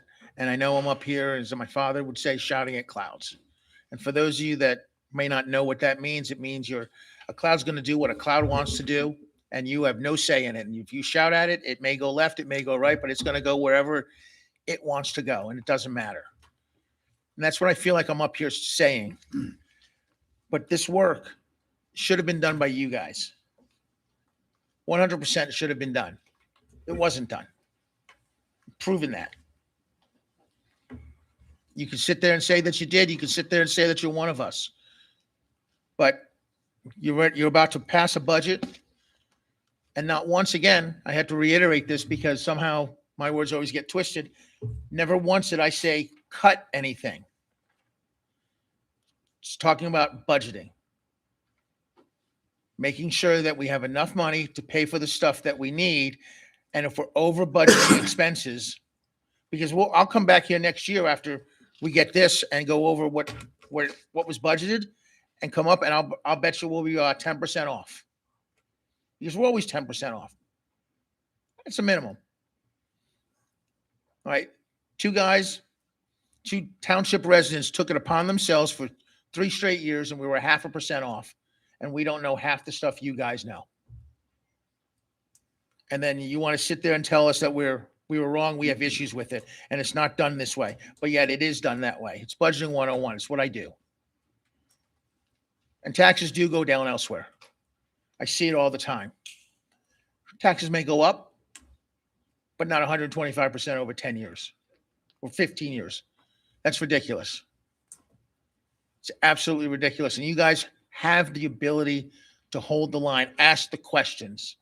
You want to be one of us? Then ask the questions. You guys took an oath. You stand up here on January when there's a reorg meeting and you sit there and say whatever it is, but the oath is to work for the benefit of the township. Not for some person, not for some puppet master, but for the benefit of the township and the township residents. You were voted on. I didn't vote for you guys, but you're my elected officials. So I have to come to you and beg and plead and come up with numbers that you guys should have done. So again, when you go in to vote on this budget, think about what we said. All right. I put in a lot of time, not that you guys care, but I came up with $3 million, not knowing half the stuff that is known. And again, think about that. $3 million was caught, and not one of you asked a question about it. So I would suggest maybe going back to the drawing board if you really want to be one of us and think about it and not approve this budget. That's all I have. Thank you. Is there anyone else who'd like to speak? I have a motion to close the public hearing. I'll make that motion. Is there a second? Second. Roll call, please. Mr. Mignon? Yes. Mrs. Albright Troxel? Yes. Mrs. Grace Love? Yes. Mr. Nash? Yes. Mrs. Walters? Yes. Mr. Castro? Yes. Mr. Mercado? Yes, to close the public hearing. Okay, I'm going to attempt to address all the speakers here, and if any council member, I have to comment on the public hearing, okay? She's trying to keep me straight here, okay? Thank you, Nancy, but yeah. If any council member would like to chime in or respond to it, or if they have any questions, I'm going to rely also on Mr. Carter's and our CFO, Mrs. Arrett, to help answer these questions. So Mr. Polidoro made some comments. I guess he's left for the evening talking about even and odd years. But he asked a question about the budget, what takes place. He asked a question about a judgment and if there's possible litigation and lawsuit. Now, I'm not sure how much we can divulge, Mr. Cardis and Mr. Hutchinson, our township solicitor, about that, but there is something possibly pending, And we had that originally in the budget, and we had to pull that out at the direction of the state of New Jersey. Is that correct? Okay. So that is a possible litigation lawsuit that we cannot speak of at this time. Mr. Sweet came up 8 times to the podium, and I'm going to go in order here. Mr. Sweet,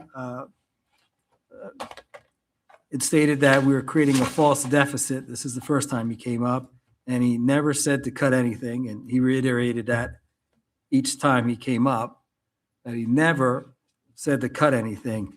And he talked about uniform construction codes and the pool fees. Is there any, Mrs. Arrett or Mr. Cars, a reason why, for example, $122,000 was the previous year, but we had $90,000 budget for pool fees? Is there any thought process behind that? I know that the recreation supervisors work very closely with you on those pool fees and what's coming in, but.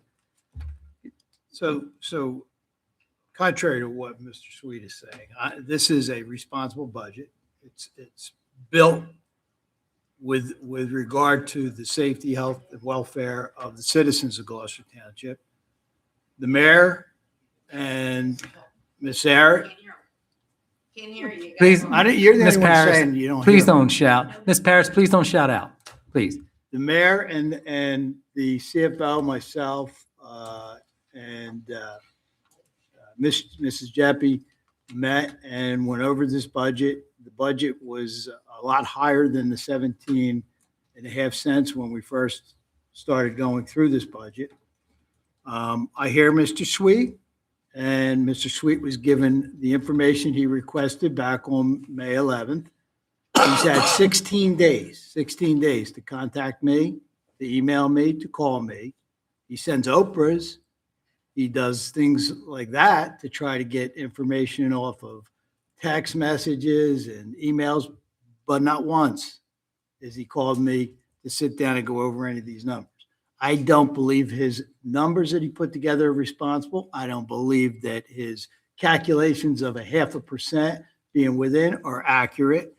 And again, I do not recommend that you take a budget, a revenue budget line item and take it to an irresponsible level and max it out and then put a budget together based on maxing out every single revenue. That would be foolish. And that's one of the regards that we gave when we were looking at this budget, to be responsible. And he says he didn't do anything. He didn't do any cuts on expenditures, but I heard him time and time again going through this budget page by page and suggesting that you should cut 2,000 here, 5,000 there. This is a $90 million budget, a $90 million budget. And he's saying he's at 2.5 or $3 million. I do not buy that at all. Do you have a response to the pool thing? Are you able to provide that? The pool revenues? Yes. I don't have those numbers in front of me. No, I don't. Okay. He had indicated too that there was about $1 million of under budgeting on our revenue in regard to the tax abatement. Well, the tax abatement is calculated, and I'm going to defer to the CFO, Christy Arrett, but it's calculated based on the realized taxes and the reserve for uncollected taxes. Am I correct, Christy?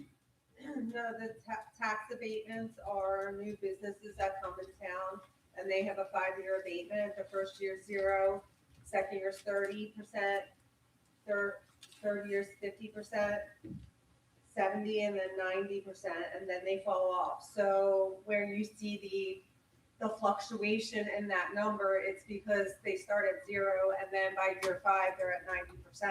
So you have businesses that are coming on and off Is that what you were? throughout the year.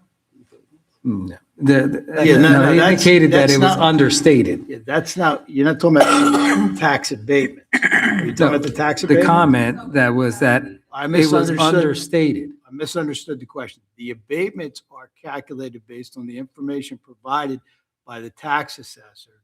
And the tax assessor knows exactly what the value is of each property, and it's 1/5 of the amount. And after 5 years, it goes to 100% rateable. The municipality collects 95% of that levy, that levy that's, in our case is 0, 10, 30, 50, 70, 90, then 70, 100. right. But he goes back, I'm going back to this question, that he believes that it is understated. And I said it's not. It's calculated based on what we're going to actually receive. Like last year, we budgeted, I think it was like 800,000, and we didn't even get what we budgeted for, we got less. Okay. So that number is a realistic number. And that's because someone did not pay. My dog. Continue. Someone did not pay that was assessed come here, a baby. letter indicating that you are going to pay this amount for your tax abatement. Okay. And the threat then is that you'll become just a regular rateable and they will lose that advantage. Okay. Then he also indicated that the budget at this point, this is the first time he spoke, that was overstated by $900,000. Then we got to Mr. Brown, who talked about the tax revenue that comes in from the premium outlets and the cannabis dispensaries, and asked where did it go. Off the top of my head, for the taxes that we collect, so cannabis is probably under $250,000 for this past year. I don't have the exact and- number, but it's about 250. Last year, we collected $232,000. All right, thank you. I do follow that. So I'm not sure where the $5 million number came from, but we only collect 2% of Prime what the outlets. cannabis Yeah. revenues are So- collecting. Prime outlets. Mr. Brown, so we have premium outlets that pay a certain amount. They're the largest taxpayer in, They're in our general taxation. Yeah. It's not an abatement. That abatement. no, we're on a different subject. We're talking, Mr. Brown just made that comment about $5 million. No, it's not close to that. Mr. Sweet's numbers. And then he also made a comment that there's, Mr. Brown, you can't shout out, Mr. Brown. Mr. Mr. Brown, if you give me a sec, I'll take a look at the email I sent you. Okay? Because you have it. But it was, the cannabis did not raise more than $234,000. Okay. Okay. Okay. So, and then he also indicated there was an 80% increase in salary. I'm not sure who that individual is. If you want to identify, excuse me? Gabby went from 66,000 to 120,000. Not in this past budget. No, one before it. And then solicitors So- increase was So- what I make a year. So there is no 80% increase in this budget for any individual. As we continue, the Veterans Office, and that people referring to Mr. Gallagher at the Canham County office, Mr. Carrs, we'll try to follow up on that and see. I don't know the inner workings of the Veterans Office and the referral service that they have there. Perhaps we could follow up and provide some information to Mr. Brown. I was concerned that you received, Mr. Brown, the wrong tax information. You indicated that your escrow was short of $2,200 and the tax office sent the wrong amount to your mortgage company. Later on, when we're offline and not here, let's talk about that and find out, because that's not something that should happen. Okay? Mr. Thomas talked about the difference in the surplus amount from the 26 to the 25 to the 26 budget. Is that something that you can address, Mr. Carson, Ms. Herrick? I believe a big portion of that would have been the reverse appeals. Am I correct, Mrs. Eric? All right, can you explain reverse appeals for So layman's terms for folks? yeah, so reverse appeals, there are some expert individuals in the state, and we've engaged a couple of those that have the ability to look at large properties, mainly commercial, exclusively commercial, some of them industrial. And what they do is they're able to determine, and it can also be apartments, they're able to determine if that entity that owns that building went out for a renewal on their mortgage. And by doing that, they have to state a value. The higher the value they state, the more money they get for their mortgage, just like your properties. If you want your assessed value to be, when that assessor comes out to look at, the appraiser comes out to look at your property, you want that value to be higher. And sometimes you need that in order to qualify for the loan. So what happens is we have hired these experts that can get in and find out what they stated their value at. Yet meantime, they're stating the value to us and they're saying, well, it's sometimes 10, 15, $20 million less than what they sought that mortgage for. So when they go to court, a judge will take that into account and will make a determination that you are not paying your fair share of taxes. And therefore, based on what you told the bank, the financing institution, about how you wanted to borrow all this money, that's information that's factual, and we can use that to fight and get a higher assessed value, and therefore get more money for the residents of Gloucester Township. And we did that several years in a row. And after a while, you can't continue to just do that because you run out of, I don't want to say targets, but they are targets because they're doing something wrong. They're saying that their value is a lot less than it actually is. And it's hard for us to prove that without these experts. And I know I'm drawn out with this, but it's a lot of money. Okay. Mr. Thomas had also asked about how state and local grants have changed, or there's been a decrease in them. Mr. Thomas, Triad Associates, does a lot of our work, does most of our work for securing grants from us from state and federal and local grants.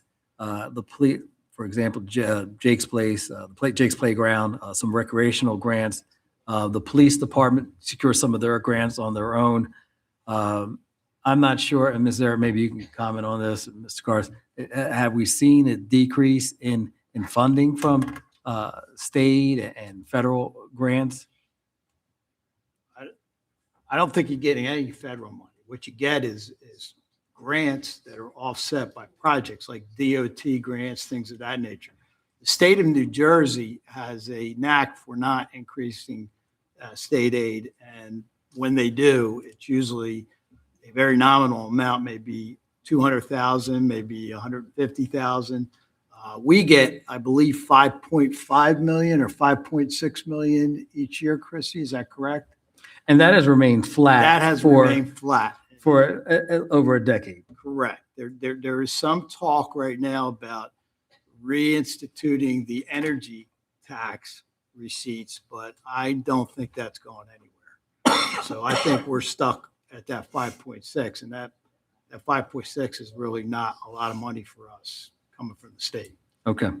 We also insert grants throughout the year, so there's resolutions done after the budget's adopted. Those are the Chapter There's 159. Chapter 159 resolutions, and it's an insertion into the budget. So if a grant comes to us throughout the year, we can do a Chapter 159 resolution and insert it into the budget. So you're comparing something from a whole year of grants that was received to something, there may be grants that we get, in a month, 2 months, 3 months from now that we're not aware of right now when we're putting the budget together. So that number will change at December 31st. That grant number will be a lot higher than what it is right now because we insert grants throughout the year. Okay. And Mr. Thomas also talked about the allowable health insurance, and he indicated $3.2 million. Statewide, the New Jersey State Health Benefits Plan, it's my understanding that they had an increase of approximately 35%. Our increase was significantly high. We're self-funded. I know there was talk about an aggregate attachment point, and that's what it's called when you're self-funded. It's a number where the excess insurance kicks in when all the claims are added up. Very rarely do you hit that. But that being said, we had a rough year too. We had a tremendous amount of claims. A lot of them are the GLP-1s. those are killing everybody. And we're feeling it too. I mean, those drugs are extremely expensive. Okay.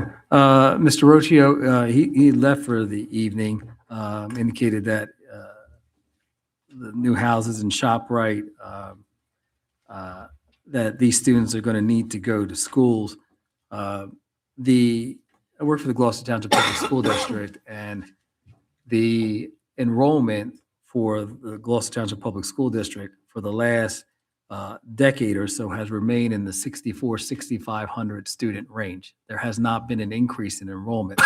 What you do see is that there's different needs of the students that are coming into the school district, whether it's special education and other needs that have basically their budget has increased because of those different needs of different students that are coming into our school district, but the enrollment numbers remain the same. The Choose Landing Road, Black Horse Pike, with that intersection, yes, Choose Landing Road it's a county road, and Black Horse Pike is a state road. So those things have to go through those entities if we're looking to make any changes, and that would be facilitated through the police department. Mr. Rocio asked a question about American Water and possibly condemning our sewer that we have here. As you know, we have a sewer department, no longer the MUA, but it's the sewer department. Everything flows the same. The quarterly cost is the same, and the same people that worked for the MUA work for the sewer utility department. There have been no conversations here with any council member about American Water condemning our sewer. So that was my response to Mr. Rocio and the response to everybody that's here in addressing that rumor. Ms. Gentili came up and spoke about helping a resident or a friend, family down in the southern part of our town with their electric bill and the concerns about expenses that take place and caring for that family. And thank you for your concern for that family and sharing that with us. Ms. Fizzer talked about cost here and then the moving and how much when she first came here 30 years ago, Philadelphia, and then in retirement and how it's impacting her. And she wants her son to get out of the house. She loves him, but she wants him to get out of the house. And but I'm glad you brought up rising assessments, and Mr. Carter shared that with me. There are conversations that take place that are not always via email or phone or text. Sometimes people talk to each other. And Mr. Carter had informed me that our assessments, and maybe the CFO can also comment, have gone up. There was a percentage that you provided me. Do you recall that conversation? Our overall assessments for the township. Yes. So okay, that's a delay. Yeah, but I'm trying to think in terms of that dollar figure. I think the dollar figure is around $30 million. So what that did was, and you know, people have calculated what the percentage on the local tax increase is, exclusive of the open space. So on the local, it came out to be right around 14%. And so when you factor in the increase in the ratables at 30 or 35 million, it brings that increase down from 14% to 13.25%. So it does reduce that. Okay. Mr. Sweet is his second time up at the podium, discuss fees and permits and question, why are they coming in below based on the average that he had for the previous 3 years? Is that something that you can address with the CFO? Well, we're anticipating what those revenues are. And Mr. Sweet clearly wants to go to the maximum on every single one of those revenues. And I will tell you, if you submit a budget to the state and you maximize all your revenues, they're going to question that when it goes up there for review in order to get approval to adopt. And then if you finish the year out and you fall short on those, then they're definitely going to be questioned in subsequent budgets. You're not encouraged to go to the maximum. You're allowed, it's permissible, but you are not encouraged to do that. And if we do that, does that affect our bond rating?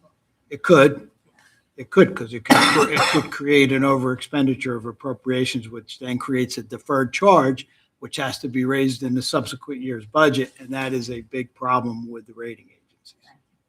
Okay, Mr. Sweet also asked about I guess he felt the under budgeting of cannabis, which was discussed earlier, and made the statement that every other day they're opening up in our township. That's false. Then Mr. Sweet came up his third time to the podium and he discussed the pool fees again and the cable television fees. Those cable television fees, that's negotiated between the carrier, which is Xfinity/Comcast. Those fees, that's negotiated. They're calculated and given to us. Yeah, it's a percentage of, I believe it's a percentage of how many people pay in the town. And now a lot of people are streaming stuff and not really doing Comcast, so the numbers are gonna probably start to go down because more people are streaming. So we're not getting that revenue anymore. Okay. And he had at that point indicated that our fees and income are at $1 million that they're underfunded. And then he spoke about that our Social Security is over budgeted. Do you want to respond to that? I'm going to allow Christie, because we did have a brief conversation about it. Okay. So I know you did the evaluation. What is going on with that? Why don't we just lay it on the podium? There we go. All right, thank you. So I know Mr. Sweet took what the salaries were in the budget and times that by a percentage. But there are other salaries that are paid that are not in the budget. There's salaries in capital budget. There's salaries in our open space budget. There is salaries, which is probably a big portion. The police officers do outside employment work. We get reimbursed for the time from a contractor, hour for hour, but we were paying the fight their costs. So even if you looked at last year's budget, what we budgeted, we came in, we didn't budget enough. So it's probably going to be the same way. So there's other things that are paid that aren't in the budget that are in different items throughout, that's in different areas. Okay, thank you. Thank you for the explanation. Ms. Higgins came up and discussed about the difficulties in seniors and they don't have the income to match this type of increase that we're having here. And NJ stay and receiving her check, which does not line up when taxes are due. Mr. Sweet came up for his fourth time and he again reiterated he's not talking about cutting things and indicated that we're $1.2 billion in overstating the budget and then $1 million in understating it. He addressed prescriptions that there's $187,000 more. And you touched upon it a little bit, Mr. Cardis, whether it is here or in the school district or in the private sector, healthcare coverage has gone through the roof. A lot of that is attributed to GLP-1s, weight loss medication, which does have benefits for folks that use that. But that, for this budget, over $3 million. For the local school district, $4 million increase on health insurance. And might I just comment quickly, when Chris Christie put together Chapter 78 back in, I believe it's 2009, 2010, we followed the letter of the law on Chapter 78. We have not wavered one bit in all of the contracts that we negotiated since then. They're still held to year 4 of Chapter 78. Some entities have seen it advantageous for some reason to give the employees a break and reduce that to year 2 or year 1. And some of them actually took it out completely. Let's pause for a second. For those that don't know, where Chapter 78 is what the employee, along with the township or the municipality or whatever entity, pays towards health insurance. Yes, and it's a significant cost. The more you make, the more you pay. So if you're tier 4, for example, and you're making over $125,000, you're paying about 35% of your health insurance. That is correct. So you could be paying for family coverage, you could be paying somewhere around $22,000. So what we're seeing is as health insurance keeps going up, whatever raises we give to the employee gets eaten up by the Chapter 78 contribution. Okay. I mean, boo-hoo, but guess what? That's a reality. They're not getting that 3.5% that people think they're getting. Okay. Mr. Polidoro asked about the catastrophic threshold coverage. So, Tom, the dollar amount was it was $4 million, correct? So, yes. Mrs. Eric, it was $4 million when we had, yes, it was $4 million. We had to go out on a bond. That was due to catastrophic claims because we are self-funded that were made for our employees here in our township that service our residents. And what's important, it's multiple catastrophic. Yes. So is there, and not to put you on the spot, Ms. Eric, a catastrophic Yes. threshold coverage? What is Yes, that? Yeah. So when you're self-insured, there are two limits that you look at hitting on your insurance. You have excess insurance just in case you have a bad year. And the way it works is each individual, like you're insured and you have a family. So you have 3 children and a wife. Each individual has an SIR limit. And in this case right now, I believe it's about $335,000. So everything under $335,000, the township is responsible for. If an individual, God forbid, a child gets sick and goes over that 335, the excess insurance then kicks in and covers that. There's also what's called the aggregate attachment point. That's all the cumulative claims that everybody has. And that's where we got in trouble because we were getting a lot of claims, but they weren't hitting that huge point. And I don't know what that number is. It's somewhere in the vicinity of 12 million or 13 million. And we've only hit it once. We hit it, I think, in 2001 or 2002. So it's very rare that that's going to happen and that the insurance is going to kick in and give you back money. And in that particular year that we went up for the emergency, we weren't getting anything back and we were in the hole for $4 million. Thank you. Ms. Paris had made a statement that she believes everybody here has a full-time job besides council. No, that's incorrect. There's people who are retired. And that we receive health insurance for part-time. No, we never receive health insurance at all. For those who are not aware, we do receive a salary. As council president, I get $8,200. Council vice president gets $8,100, and everyone else receives $7,900. That $7,900. So that is the salaries, but there is no coverage, health insurance coverage, and never was any coverage. I've been on here for 22 years and never received any type of health insurance coverage. So, Ms. Gentili came up and spoke, read some flyers that were passed out during the campaign season last year, literature. Folks in the audience heard that.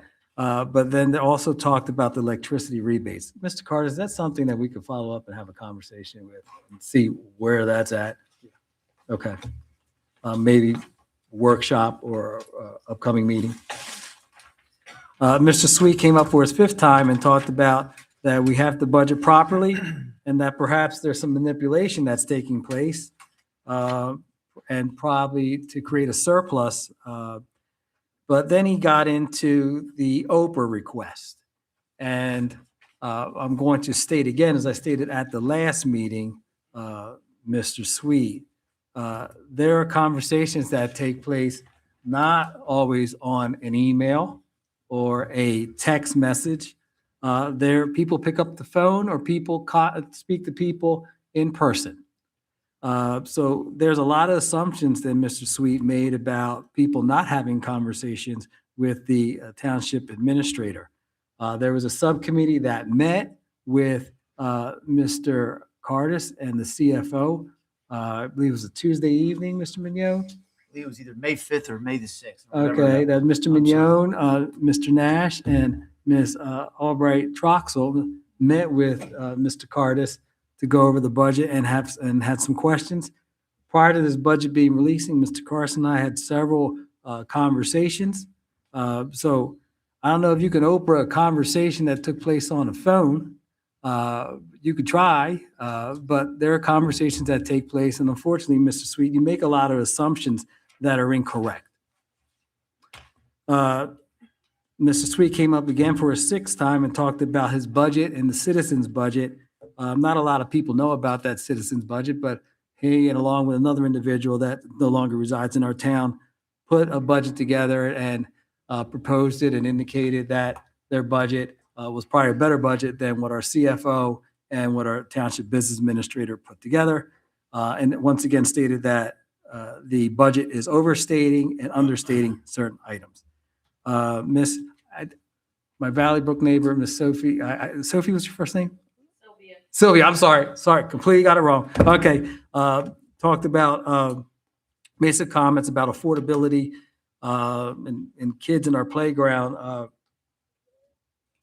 On a sunny day, if you pulled up here at Veterans Park, that park is pretty full. And as you well know, as you well know, those that, you know, sometimes we had a $1 million increase in $1 million for snow removal. And for a community such as Valley Brook and Players Place 1, there was a special assessment for snow removal. And in addition to that, HOA fees were increased. So there's costs going up everywhere, unfortunately. Mr. Brown, who left for the evening, Mr. Brown brought up that the federal government and taking care of undocumented individuals rather than homeless vets. Mr. Sweet came up for a seventh time and talked about in 2020 when the taxes were raised during COVID. That particular year, we dispensed with not having a capital budget.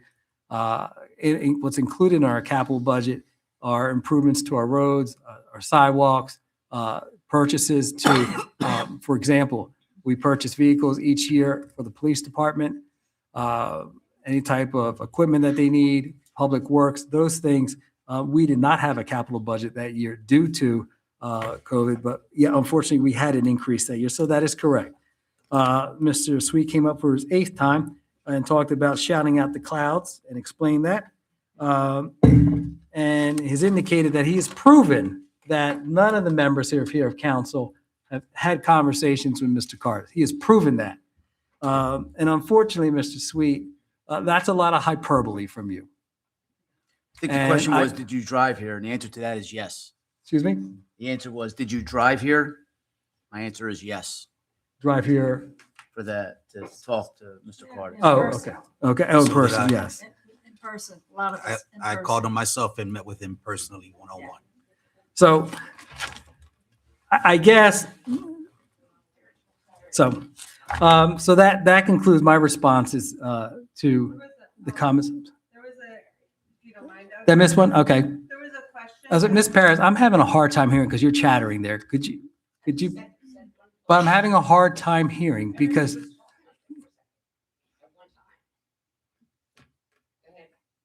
Thank you. Go ahead. I just wanted to know, there was one question that Mr. Thomas had asked that I had a response. Okay. That you just missed. He had asked about the levy. Levy, yes, okay. The levy cap applied, and he asked if it was from previous years banked and what years they were banked from. So I just wanted to answer that question for you. So the answer to that is yes, it was from previous years that was not used. And it was from 2023. We used $2,872,014, and from 2025, $1,025,359. And if you, I know you were looking at the budget online. It's on sheet 3B. If you wanted to look at those numbers. That was the only thing that I. Can I make a comment? Yes. So, Mr. Sweet, again and again and again and again in many years, over borrowing. I don't like to make the comparison of Gloucester Township with any other township because I live in this township, I love this township, and I'm going to stay in this township. But if I had to make the comparison, I have to look at the size, budget, the employees, the many things that compose a relationship that indicates similarity. and that would be Cherry Hill. So when I look at Cherry Hill, as Mr. Sweet, I'm sure knows since he's a CPA, the way that you look and determine, and the state makes you do this and put this on your website, it's one of the first things that you calculate, is your annual debt statement. And they want to know what the percentage is of the average of the last 3 years equalized valuations are, as Mr. Sweet, I'm sure knows. And so when that's calculated for us this past year, we had net debt of 1.012%. Now, we could be the highest would be 3%. Is it 3.5%, Ms. Sarah? 3.5% of that number. So that would be debt of almost $216 million, but our debt is $73 million. I looked at Cherry Hill.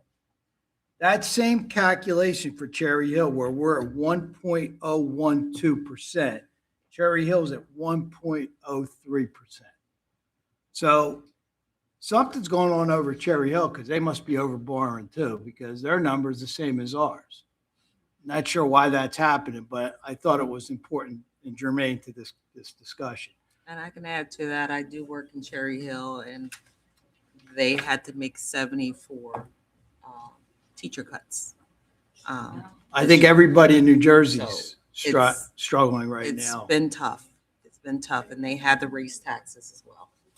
And Mr. Sweet also made a comment about buying GT bonds it sounded like an insinuation that either council, the mayor, or somebody was buying the bonds.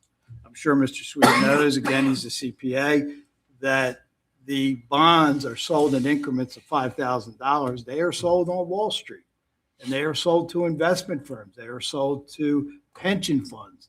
They are sold to, they're purchased throughout the world. And they're considered to be very low risk with a guaranteed return.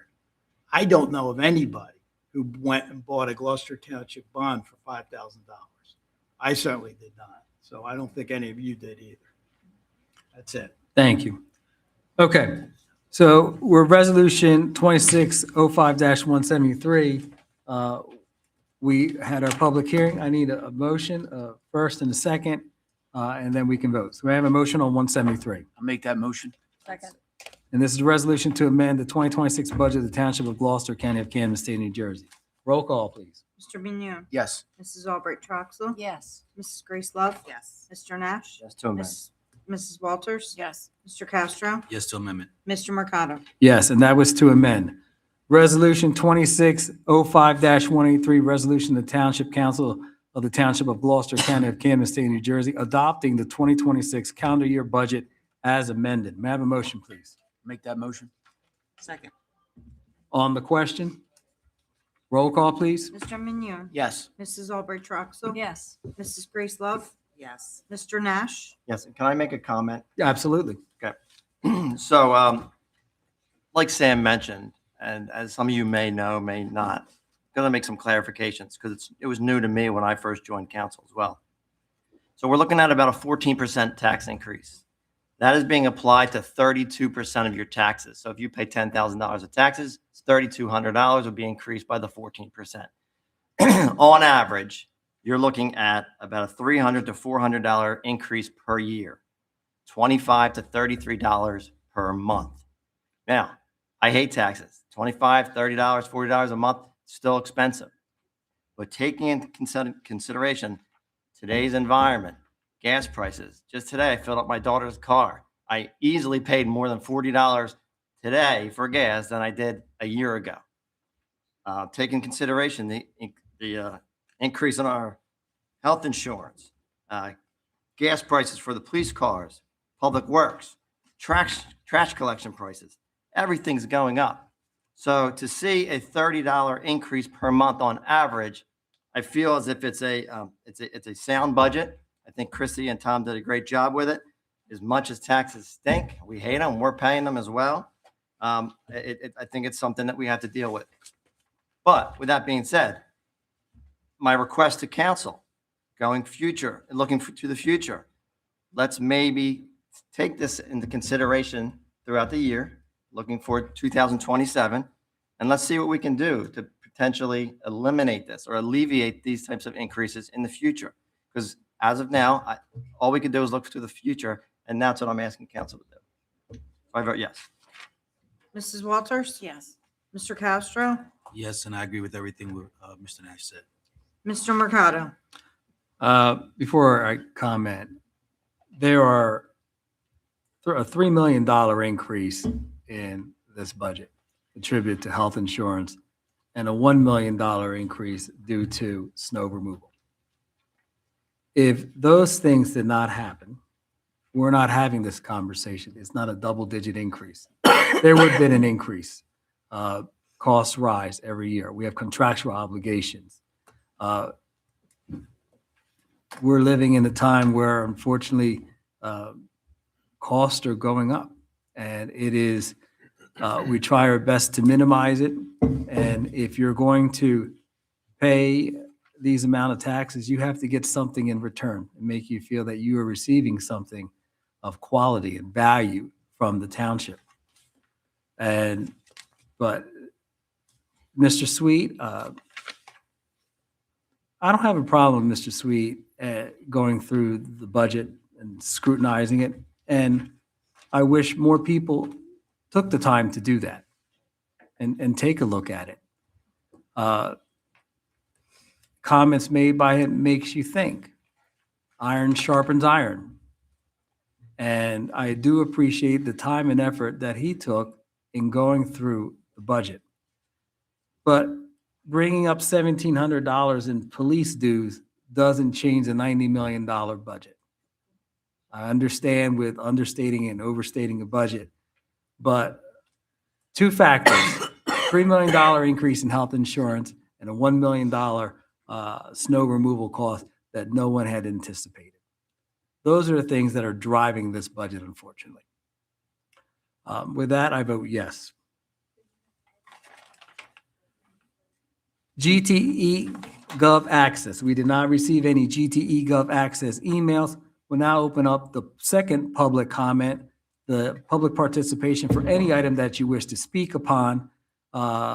Each speaker is entitled to 5 minutes, and there's 30 minutes total for this period. I understand these folks have been waiting, so Ms. Gentili and Mr. Sweet, after followed by Mr. Paldo and Ms. Paris. So that's 5.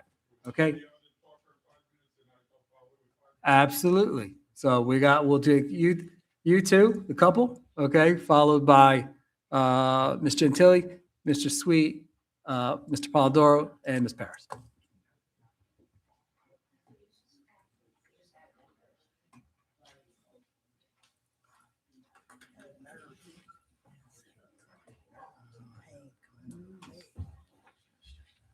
I want to put this back because I can't.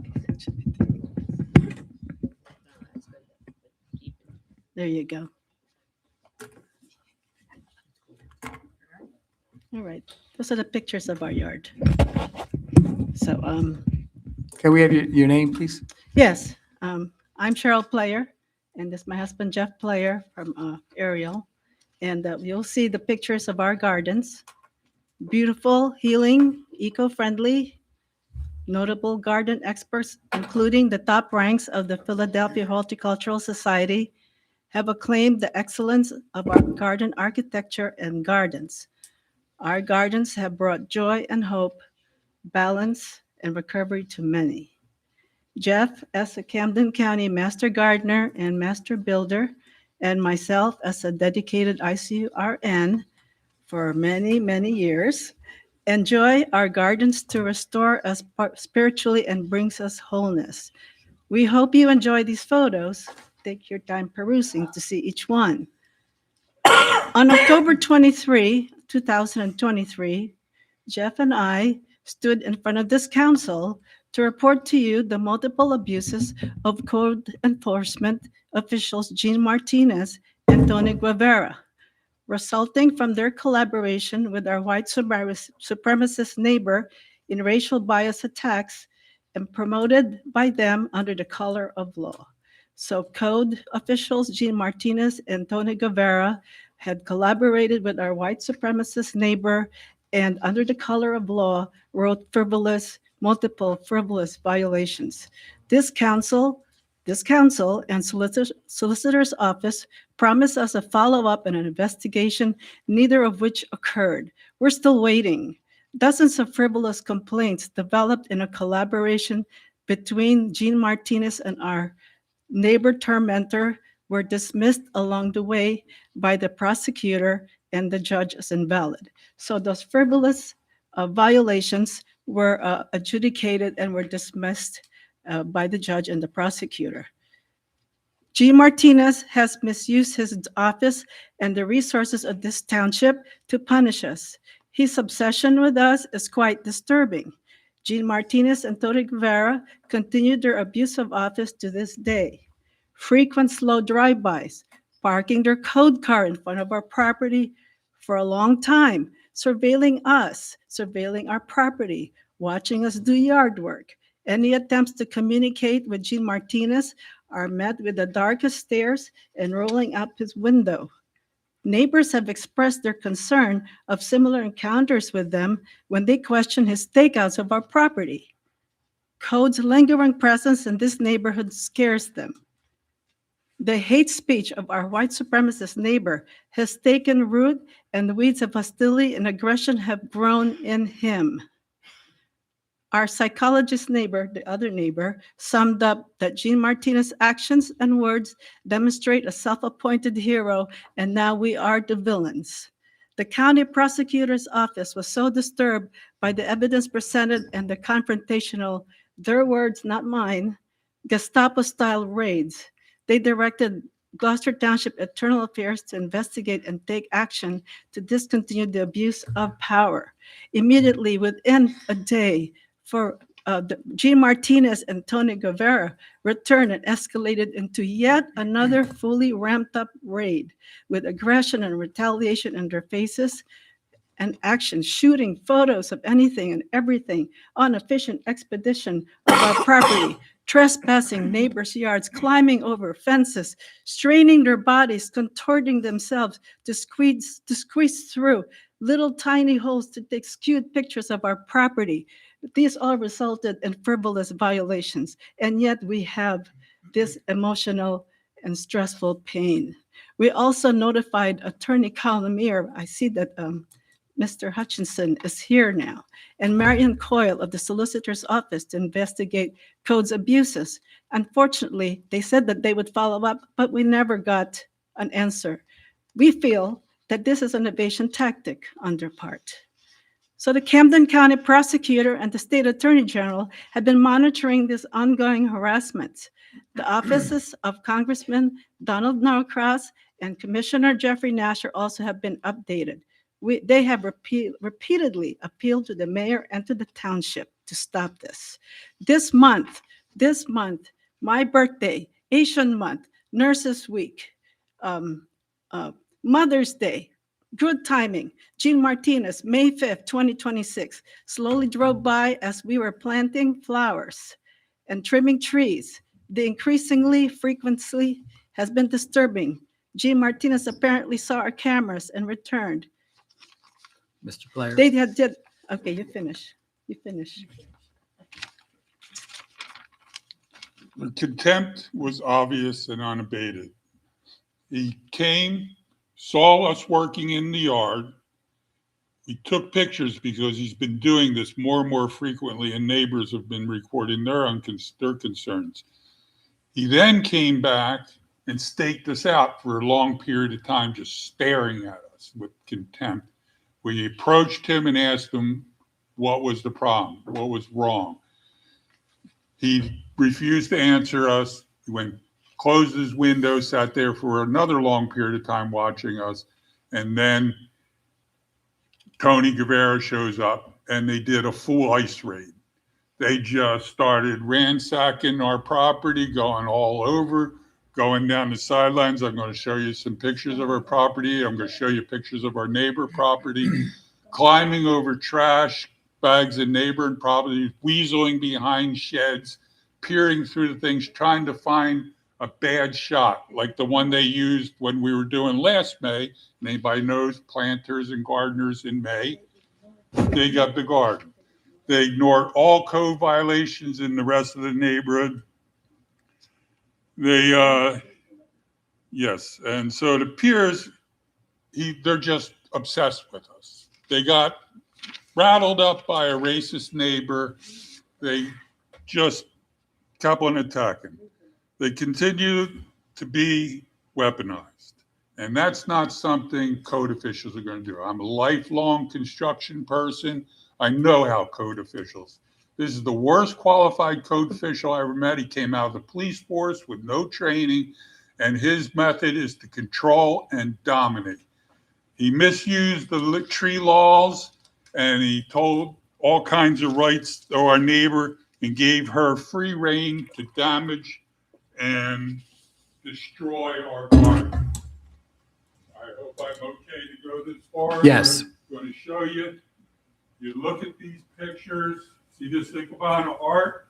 Gene Martinez and our racist neighbor destroyed it. Absolutely destroyed it, citing it as some kind of illegal fence.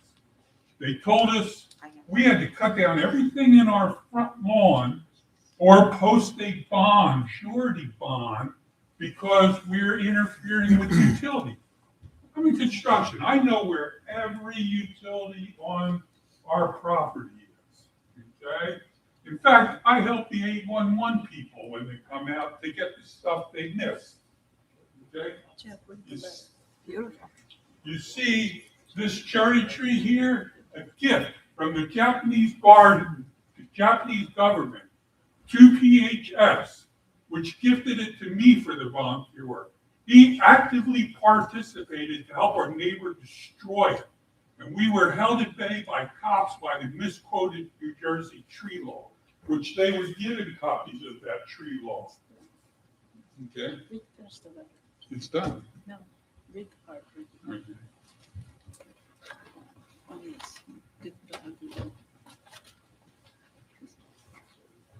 This is the community standards that apparently we don't uphold. Okay? We have no complaints about our neighbors. They have budget problems. Not everybody's a great gardener. Those are the neighbors. Okay? These are our neighboring properties. They Okay? they trampled over them. They trampled through The 3-foot-high weeded lots so they could cite us for violations. They're out of control. And now Last time we met you, and now they're ignoring what the judge said. the council, on the advice of the prosecutor, we came to you because apparently he has no control over him. And they said the town solicitor would be the one to investigate and control. After we met, yes. And now he doesn't even accept the judge's decisions. He's decided to go after the same stuff again, even though he was ruled against time and time. Unfortunately, it caused great emotional tour. I'm sorry, one more thing. Okay.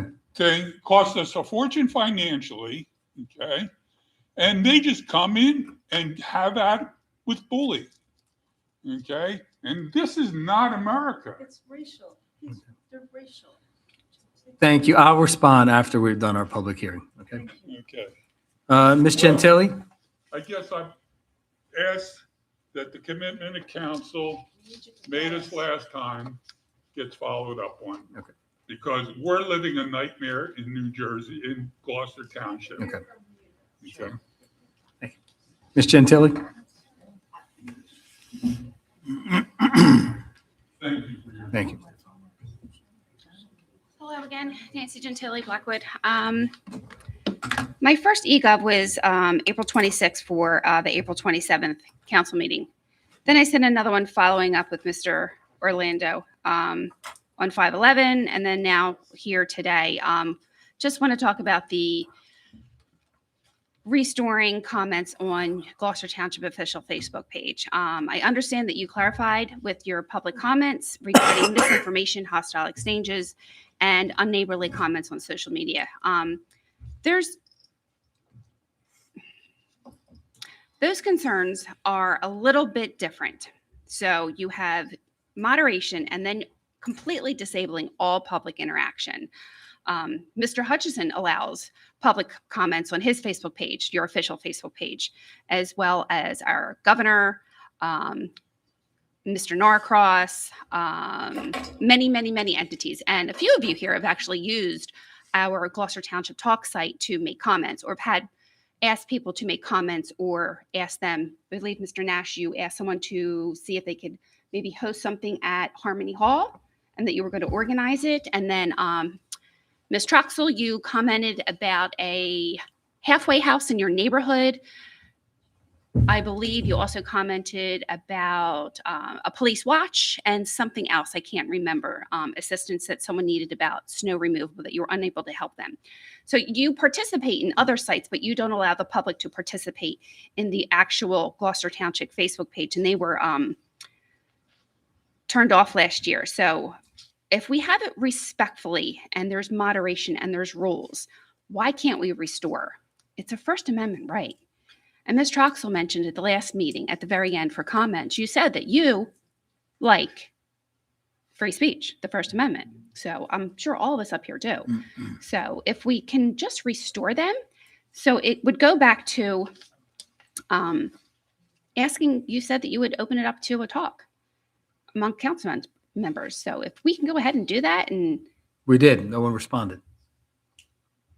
no one here has. No one responded. Not a single person here has a comment on that. No one I'll responded. repeat what I said last week. I also agree that I think that it's not the right place to have an open forum. Last year, there was some events that were posted on the Facebook page, and there were some nasty comments. Right. And I know as a resident, if I'm going on there for information, it's not the space to see political complaints or rhetoric. Tom, can you pause the clock, because we're responding, but just pause, and then we'll. And thank you. However, with a Oh, moderator on keep it that going. page, you have rules and guidelines, and profanity is not permitted. Just like on other private Facebook groups, there's moderators, and we've done it before. There have been 14 comments, but you only see 2. So we've done it in the past. So I don't know why we can't turn that around and do it again. I mean, it would be a fabulous opportunity when, guess what? Trash is going to be late, or we have a road closure, or someone posted, is something going to be postponed for the rain date of the movies? No one was able to ask that on the Facebook page. Listen to me, the Facebook page.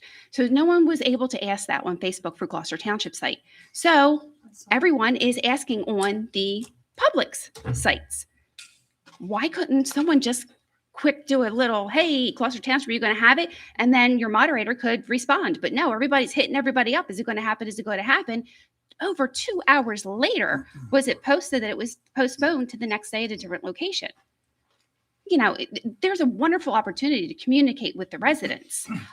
Also, speaking about communicating with the residents, from February to November, on the official Gloucester Township page, there was 4 mentions about coffee, 19 about the art festival, 1 about Boy Scouts, 4 about Gabriel's Tavern, 2 on Easter, 2 with council recognition, 5 on 5K, 2 field dreams, 2 on trash and court, 3 with the shred day, business breakfast, 7, farmers market, 3, Phillies were 1. The garden, the Earth Day bingo was 1, baseball was 1, police got a shout out 4 times. Chamber of Commerce got 1, Mother's Day got 1, movies got 2, businesses, camps, church, and preschools got 23. Guess what? Guess what was missing? Not a single post about a council meeting, a redevelopment meeting, or a zoning meeting. I believe that you are creating a narrative to show the warm and fuzzy. The good ship lollipop was mentioned. Please inform all the residents about all the things that are going on, not just a blip on the sign on the Black Horse Pike, or a blip. I know I got. Thank you, Ms. Gentili. Change your mind. Someone talk about it. Don't Thank you. just zip it. Mr. Sweet.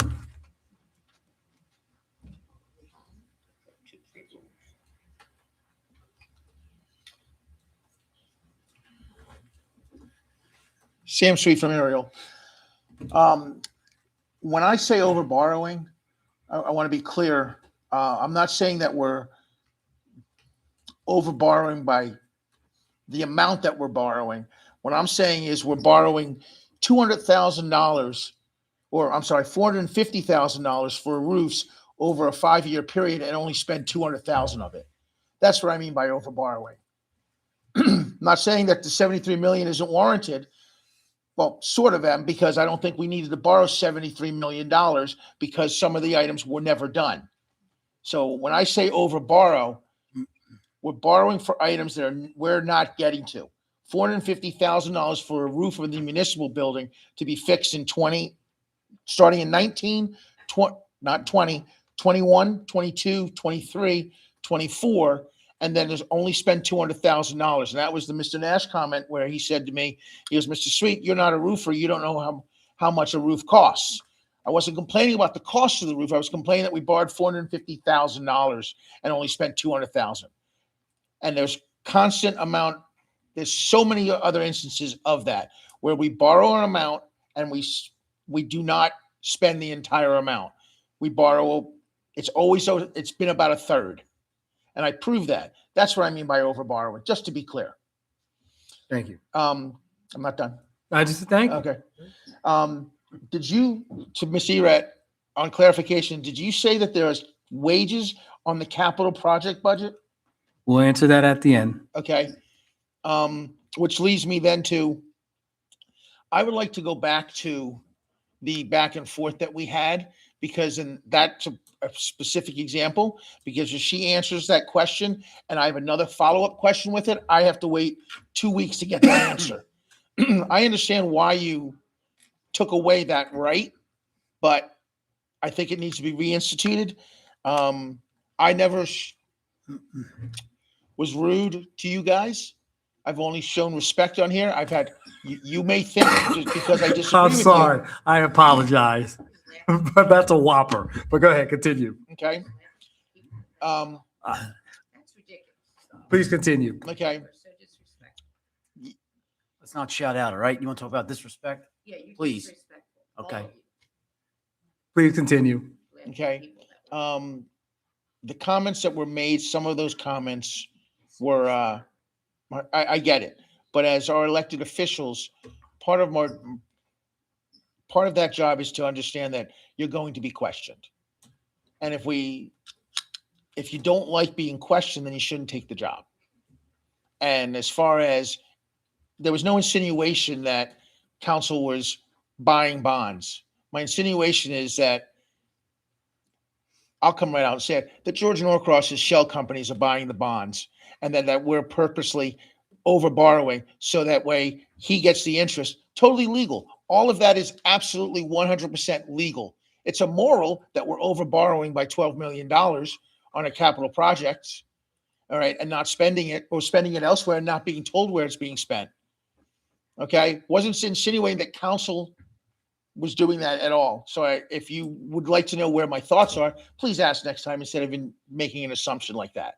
And then finally, Mr. Curtis, you state that it's poor to go right up to what the amount is. That yes, the state will allow you to do that, but they don't recommend it. Well, the state will also allow you, as you've pointed out several times, will allow you for anything that has a 5-year or more useful life to put in the capital project. This also includes a counterfeit money machine that recognizes counterfeits, which was, I believe, $450.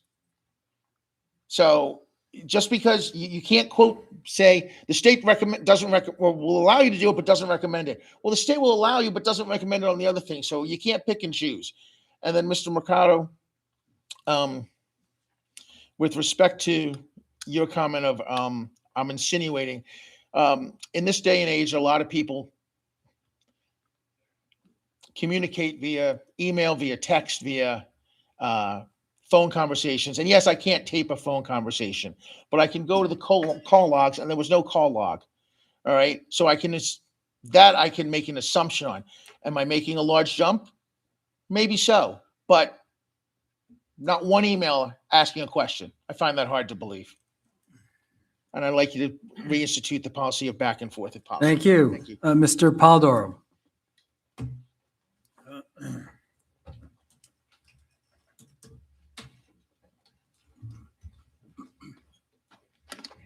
Good evening once again, Council. Ray Polidor from the historical village of Ariel.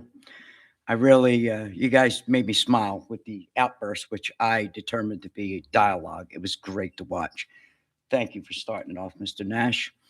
So after you have gone down the path of raising our taxes again, does Gloucester Township still participate in the expedited tax sale? And if so, I believe that you guys find it very beneficial to have that expedited tax sale and hurry up and get that revenue. It looks good for you. But on the other end of that tax sale are the people that you made suffer that fell behind. And as a young lady pointed out earlier, and I stand corrected, it's not just seniors. Everybody's hurting. Single parents are hurting. And when you have these expedited tax sale, now you owe the tax and somebody buys that lien, and now you got to take care of that, which may put you further behind. Maybe take another look at that and maybe find a stroke of leniency rather than ramming it in a quick fashion to get them on the tax sale. When all else fails, you mentioned that Sam and another former resident doesn't live here no more.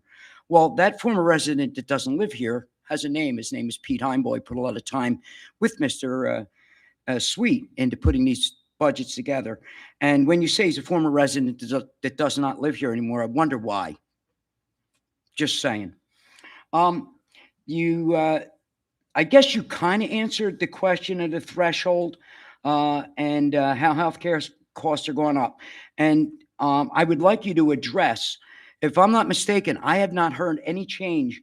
The Gloucester Township employees, they deserve good benefits and the wages going where they are. But do you still do employee out-of-pocket copay reimbursements? Is the township still doing the thing with employees where when they have the out-of-pocket copay, it's actually coming out of our pocket when we reimburse them? We don't have anybody paying our out-of-pocket expenses for healthcare. I pay almost $1,300 a month for my healthcare coverage for just me. My wife has her own thing, and my copays are astronomical. Mr. Rocio had he called it a rumor about the American Water coming in and taking over our sewer system. He won't have to. As I mentioned at the last meeting, you will sell our sewer. Within 18 months, you will sell our sewer and you will drive our bills up. I mentioned the last meeting, and there's no way you can deny it, because what will happen is it'll come back to haunt you when you do. But the problem is you'll do it, we'll pay for it. And I told you so doesn't work with you guys because you keep raising taxes, and we've told you so before. Take it to the bank. We know you'll sell our sewer. Last but not least, I have something that I would like to see what my council knows, and I'd be very impressed if you do have answers for me. My understanding is that we have a Cooper University Healthcare Gloucester Township campus coming to our town soon. My understanding is that, and this is just by the flyer that is put out by the invite for folks to join them, a $300 million, 184 square foot multi-special facility coming to Gloucester Township. If that's so, has that gone before the planning board? Has it gone before the zoning board? Is anybody talking about it?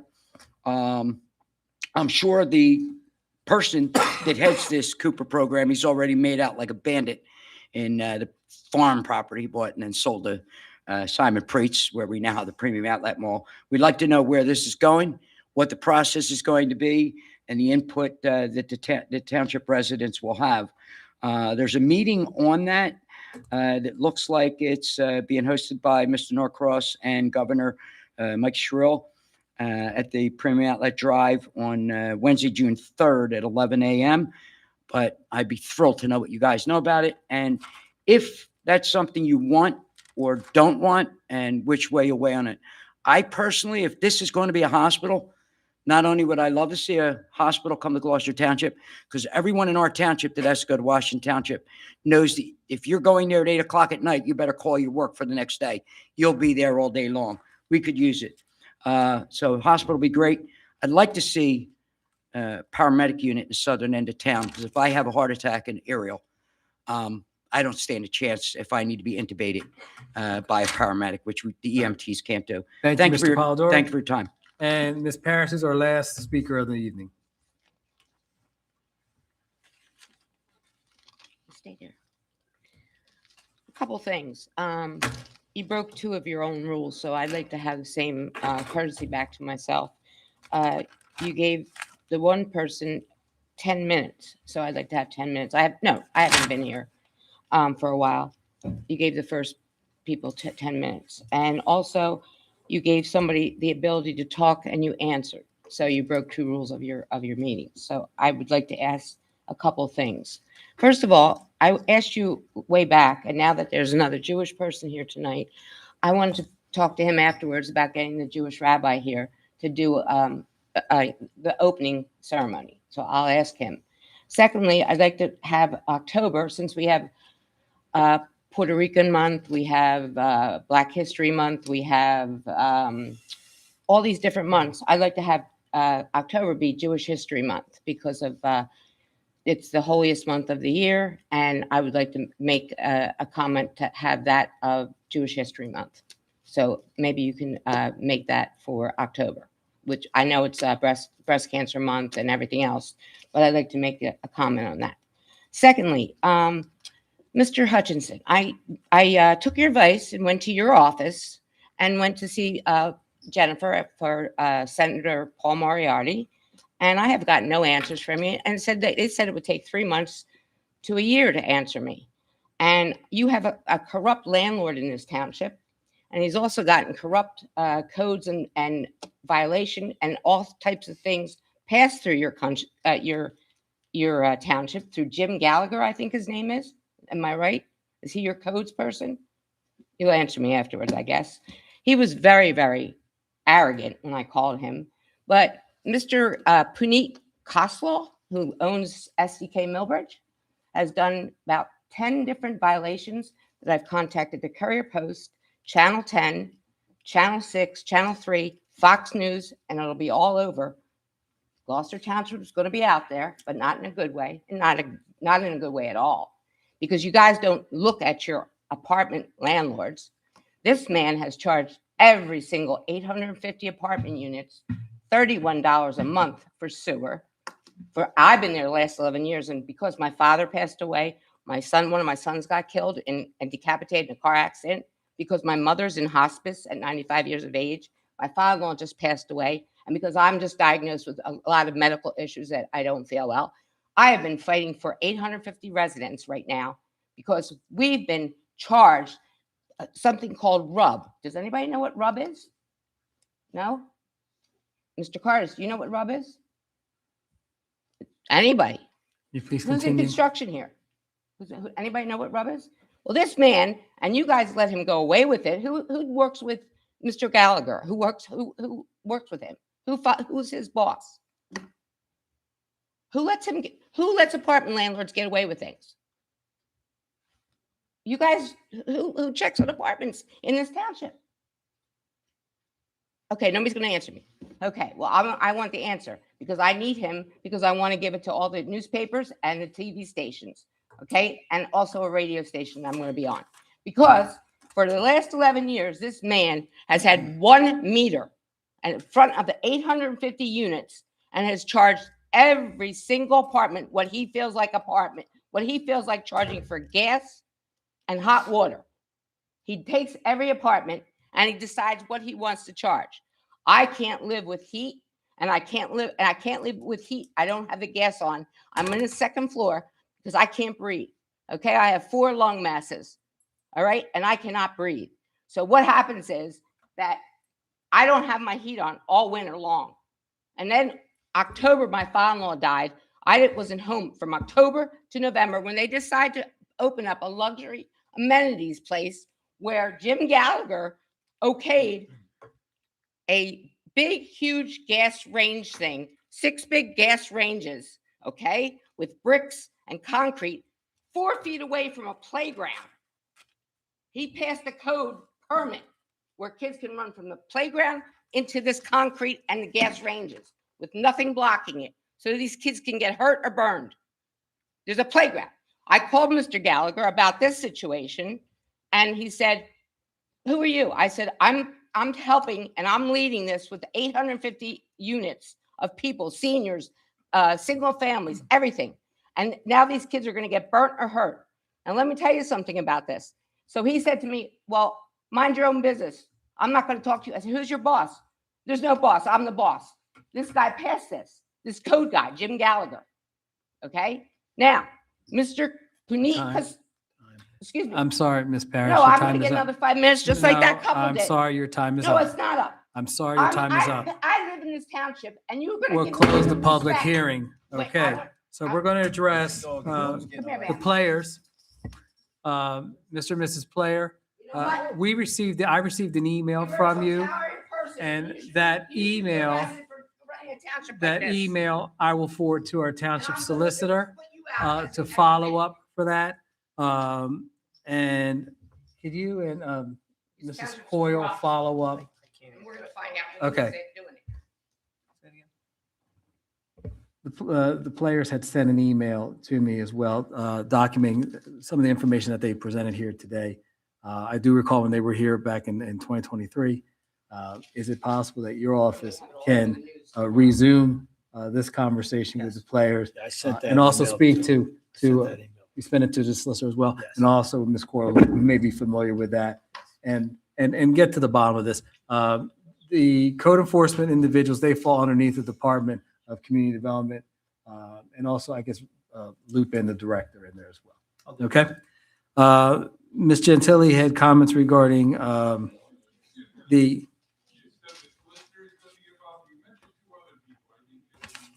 okay. Marion Coyle, who's assistant paralegal, and also the the director of community development, Mr. Borelli. Borelli. Okay. Ms. Gentili had comments talking about her eGov that she had said about the participation of Facebook and having comments enabled again on our website. I've commented on it. We asked my colleagues on council if they wanted to have a discussion about it. That was not brought up. I asked that again on the dais.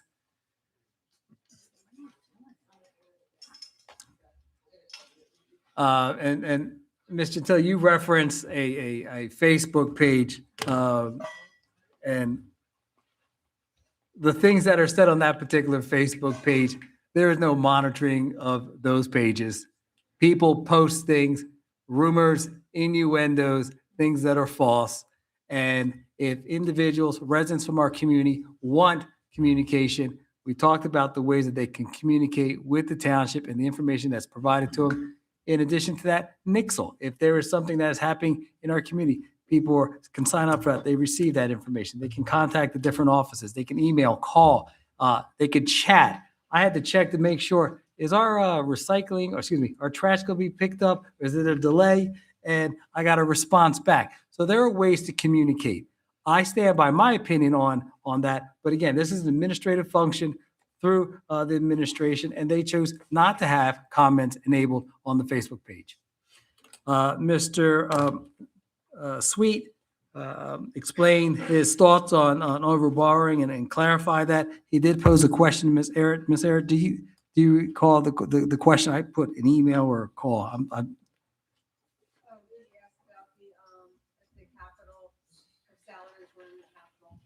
Okay. So there are salaries in capital, if they're doing something in capital in nature, like fixing like roads or, I don't know, Tom wants to help me. No, we budget items not only that outside contractors are going to do, but also jobs that we can do in-house. And she's correct. We can repair roads, we can repair curbing, we install curbing, we do work in the building here, we can install carpet, we can fix things, and not so much fix things, but like HVAC work, we can run wiring, we do things like that. So when those projects take place and they're charged against the capital, because that's where we budgeted that money, then the FICA is charged against the budget. Okay. Thank you. Then he made a comment about a possible individual purchasing bonds. Be careful. You can't make comments that you're not aware of. That's just resident to resident. Be careful about the comments that you make if you don't have evidence to support it. Mr. Polidoro talked about expedited tax sale, accelerated tax sale. Correct. That is called an accelerated tax sale. That accelerated tax sale takes place late November, early December. It takes place right before the end of the year. So Yes. it's typically December 28th, Okay. 29th, and there is no turning back on that. That is, once you do the accelerated tax sale, if you were to go back, you would be then subject to, we collect now 99.99 or 98% of the tax levy. If you were to go back to a sale that occurs after the close of the fiscal year, you then have to estimate what your collection will be. I would tell you your collection will probably be somewhere around 95, 96. So that 4% of the entire levy, not our levy, not our 31% of the entire levy would, and I don't have that number here right now at this point, but I'm sure it's a huge number. You then have to budget for that 4% that you don't collect. So you would have to put in this budget an appropriation of approximately $8 million because you're not going to collect that money. So once you did the accelerated sale, and a lot of municipalities did it, once you do that, there's no turning back. Mr. Polidoro also asked about if we still have out-of-pocket reimbursements. There are negotiated in the contracts. There's what's called FSA cards. So they get if they qualify for it and they're taking the benefits and they get a card, it's for the entire family. It has $500 on it, and it has to be a legitimate bona fide reimbursement for a medical type issue. And so they can use that card for deductibles, or they can use that card to also buy drugs that they have to pay for. You can use it for some drugs that are over the counter, but it does have its limitations. Now, is that across the board for all our employees? 'Cause I know when Mr. Polidoro first brought this up years ago, he keyed in on the employees at the MUA and attended a meeting at the MUA to express his displeasure that they were receiving co-pay reimbursements. So is this across the board? I don't know that the MUA employees, the ones that are in Teamsters 500, have that benefit. I don't think they do. But someone, when it was an authority, decided to be very generous, in my opinion, and reduced them from a year 4, Chapter 78 to year 2, Chapter 78. Okay. So that was a change that they do have. Okay, and he asked regarding Cooper Hospital and the medical facility that they are possibly developing at the site, I believe across from the Chick-fil-A, adjacent to the premium outlet. And Mr. Polidoro referenced the farmland. And for those who are not aware, yes, Mr. Polidoro, I'll say it again, we were bringing about $4,500 in farmland assessed taxes for that property. But now there's over $4 million coming in premium outlets. In addition to that, if there's a facility there with Cooper Hospital, that would be a rateable for the township. So there is an event that's taking place June 3rd, a ceremony, and Cooper Hospital and also the governor will be in attendance, and I'm sure my colleagues at council will be in attendance with the mayor. So as far as planning board and zoning, has anything come across, Ms. Albright Troxel is our planning board member, anything that's come yet before you? Okay, so, and then Ms. Paris, who's no longer here, she had in previous meetings asked to have a Jewish rabbi included. I had reached out when her initial request was made to Deacon Ken Carpinelli, who oversees our ministerium. There is a group of faith leaders here that meet regularly with the mayor, and he is responsible for putting the schedule together for those that are participating, offering prayer. And I was going to, if they're not able to find a rabbi, I would more than welcome to have Ms. Parrish lead our council meeting with prayer if she chooses to do so. She had asked comments about possibly recognizing those of the Jewish faith during Jewish History Month, and that's something that we can discuss. And then brought up issues regarding a corrupt landlord. She indicated, again, people should be very careful about the comments that are made here in public regarding where she lives in the SDK apartments. She had asked about who Jim Gallagher is. Jim Gallagher is the construction official for the township. Maybe we could follow up with Mr. Gallagher and get some context. Sometimes some of the things that Mrs. Parrish presents to us may not be factual. And I would say that if she was here. He's a division of the Department Yes. of Community Development, as you know, but he also reports to the Bureau of Regulatory Affairs, which is a division of the DCA. The state, correct. So we'll see what he knows about that, if you could follow up with him and make him aware of the comments that were made this evening. Okay, with that, polling of directors. Mr. Hutchison. Just that the governor's budget proposal was to reduce the income limits from $500,000 to $250,000 for the property tax relief program NJ Stay.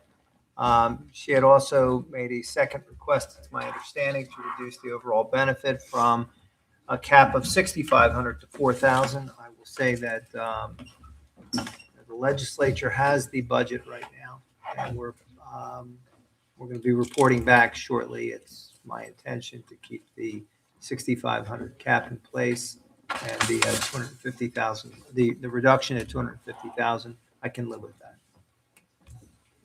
Mr. Cardis. Nothing to report. Chief Minaj. Nothing, thank you. Mr. McGill. Nothing to add, thank you. Ms. Weiss. Mrs. Zarrett. Mr. Mignon. This Monday, our Memorial Day services were wonderfully done by our veterans, our police officers, and our special police officers. Kudos to all who participated. It was a great event. I was really curious to see what Ms. Parrish was talking about. I thought she had the answer to what she was speaking about when she said rub. I wasn't sure where she was going with that, but everybody have a great night and a great week. Thank you. Mrs. Albright Troxel. Well, it was a great Veterans Day in Gloucester Township. The police did an excellent job as usual, and all of Public Works did a great job too. And the specials were there, and special police officers, and everybody did an excellent job because there was not one error in the whole program. And we started at 7:30 in the morning, and I didn't get home until 2:00 in the afternoon. And I went home with a smile, feeling very good about Gloucester Township and how we all worked together to make that day really special, especially for all of our veterans and our the families of the veterans too. I want you to understand that it's a living budget. Budgets move. They don't stay stationary. And I think a couple of you understand that. But I hope tonight when you listen to everybody speak, especially Tom Cardis, that you understand that our budget is much different than just your household budget. We have to follow a lot of rules and regulations and guidelines. And if we don't, we get punished by the state or the feds. And we never want that to happen. So I'm happy that we have Tom Cardis, and thank you for all your hard work and his assistant there. She does a great job too, because they keep us out of trouble. I'm a senior citizen. I have a fixed income. I don't have you can see how much I make here. It's a lot of stress, but it's a job where I think and hope that we can help other people. But that living budget is really important to remember. It's not just a firm budget with fixed figures, because those figures can change as situations change. And please understand that. I'm not happy about our increase, and I don't think any of us up here are happy about the increase. But when we look around at everything else, I just got an electric bill for $7,993 and almost fell on the floor. Of course, they accidentally put the decimal point in two different places, the wrong place, and sent me a corrected bill for $79.93 2 days later. I also signed up quite a while ago to get that discount from the electric company. That was, I think, last year, and I did get a deduction in my electric. So I hope you all look for that and go to your bill. There's something on your bill. Call them and ask them about it. They'll help you. And thank you. And as far as the Japanese garden, I thought it was lovely. And I hope that everything gets resolved with you. I feel bad that you have so much stress about it. My husband was a master gardener, and we have a lot of flowers and gardens too. So I understand. But good luck to you. And I hope that we can help you up here with that. I understand. Thank you. And thank you all for coming. Mrs. Gracelove? The budget is always a tough one for me because it affects everyone in town. I typically look at the big budget departments like our police department, our recreation, our public works. I'm not always like Mr. Sweet looking at, digging the little details of the small items that could add up. Thank you for those comments. But I want to say this as a resident of Gloucester Township since 1987. I moved here for safety. I moved here to, most of us can go to a Wawa 2:00 in the morning and feel safe. We don't have to worry like some other towns may have to worry. And that costs, that is part of the community that we live in, and that we all benefit from that. And raising taxes is a part of that. I kind of focus on revenues, as I've asked many questions about revenues, because I was hoping that would offset some of the debt that we have to occur. But I know that there's departments that I will never touch. I'm a big fan of our police department. I lived in probably one of the toughest communities in Gloucester Township, and all the residents around that lived in single homes were afraid of that small community. And I've watched this department and all of those departments come in and make that neighborhood safe and made everyone else feel safe around them. So it's a very difficult thing for me to even consider, cutting in, the police department or the recreation department or public works, our streets department. All of these departments have had significant impact on the entire Gloucester Township to keep us safe, to keep our children in healthy schools, to keep our families thriving in Gloucester Township. I'm single, my kids are grown, but I still live here because I know it's a great town to live in.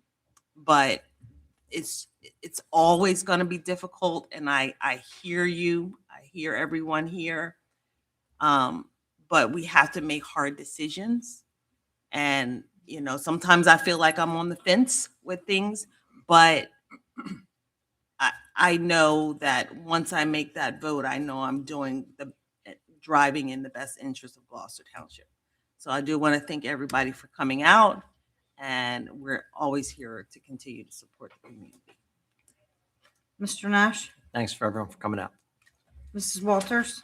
I want to thank everybody for coming to the Memorial Day. It was a great day to celebrate those that lives were taken. Thank you to the police department for the excellent drivage directions, so we all got there safe. So I just thank Public Works for setting up and being there.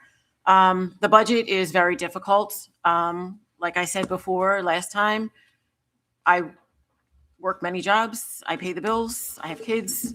But it's something we have to do. I trust in Mr. Cardis and his assistant to make those choices. That's his expertise.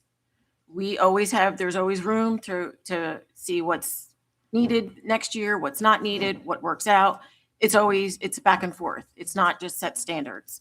But I want to thank you again for doing that and putting together what I do. Please don't assume that you know what I do. You don't know who I talk to, where I talk to them, how I talk to them. So don't ever assume that I'm not doing my part. When you come up here, I listen to everybody. I thank Ms. Gentili for coming up and saying about social media. Yes, if they want to put the public notices on there, I'm fine for that. But for me to go and comment on things, I'm not a good resource for that, or to put something up. I don't have the time to do that, or, the availability to do that on a constant basis. But when you come up here, I give the respect. I listen to what you say. I hear what you say. I take into consideration. Disrespect was what I got last week. Nobody saw what happened in the back except for some people up here and some things that I did see on Facebook. So the disrespect, it is there. I'm not giving it out, but it's there and I did see it. And it's not appreciative when I sat up here for hours going over, listening. So please just respect one another. That's all I ask. Thank everybody for coming. Have a great week and have a great week. Mr. Castro. I want to say thank you to everyone up here. It's been a very tough month doing what we have to do, even for Mr. Curtis to take the time to sit down with some of us individually to go over things. I appreciate that. And for those that are down there as well, Chief, awesome job helping out the veterans to remember those that sacrificed so that we can be where we are at and have where we are at, so we can have democracy. Ms. Eric, thank you so much for putting your time in as well with this budget. I know it was not easy. Being on one side of being a union representative for 18 years, sitting on one side of the aisle, and now being on the other side of the aisle, you see both sides. There's two sides to labor management, and it's never easy. It's never easy. That being said, thank you everyone for coming out. Thank you for your comments. Mr. Sweet, thank you for your time. Ms. Gentili as well. Ms. Higgins, Jerry. I hate to call y'all the cherry people, the cherry blossom people, but the players. Thank you so much as well. Mr. Mercado. Thank you for coming out this evening, everyone. Thank you for your comments. I entertain a motion to adjourn. Make that motion. Is there a second? All those in favor? Have a great evening, everyone.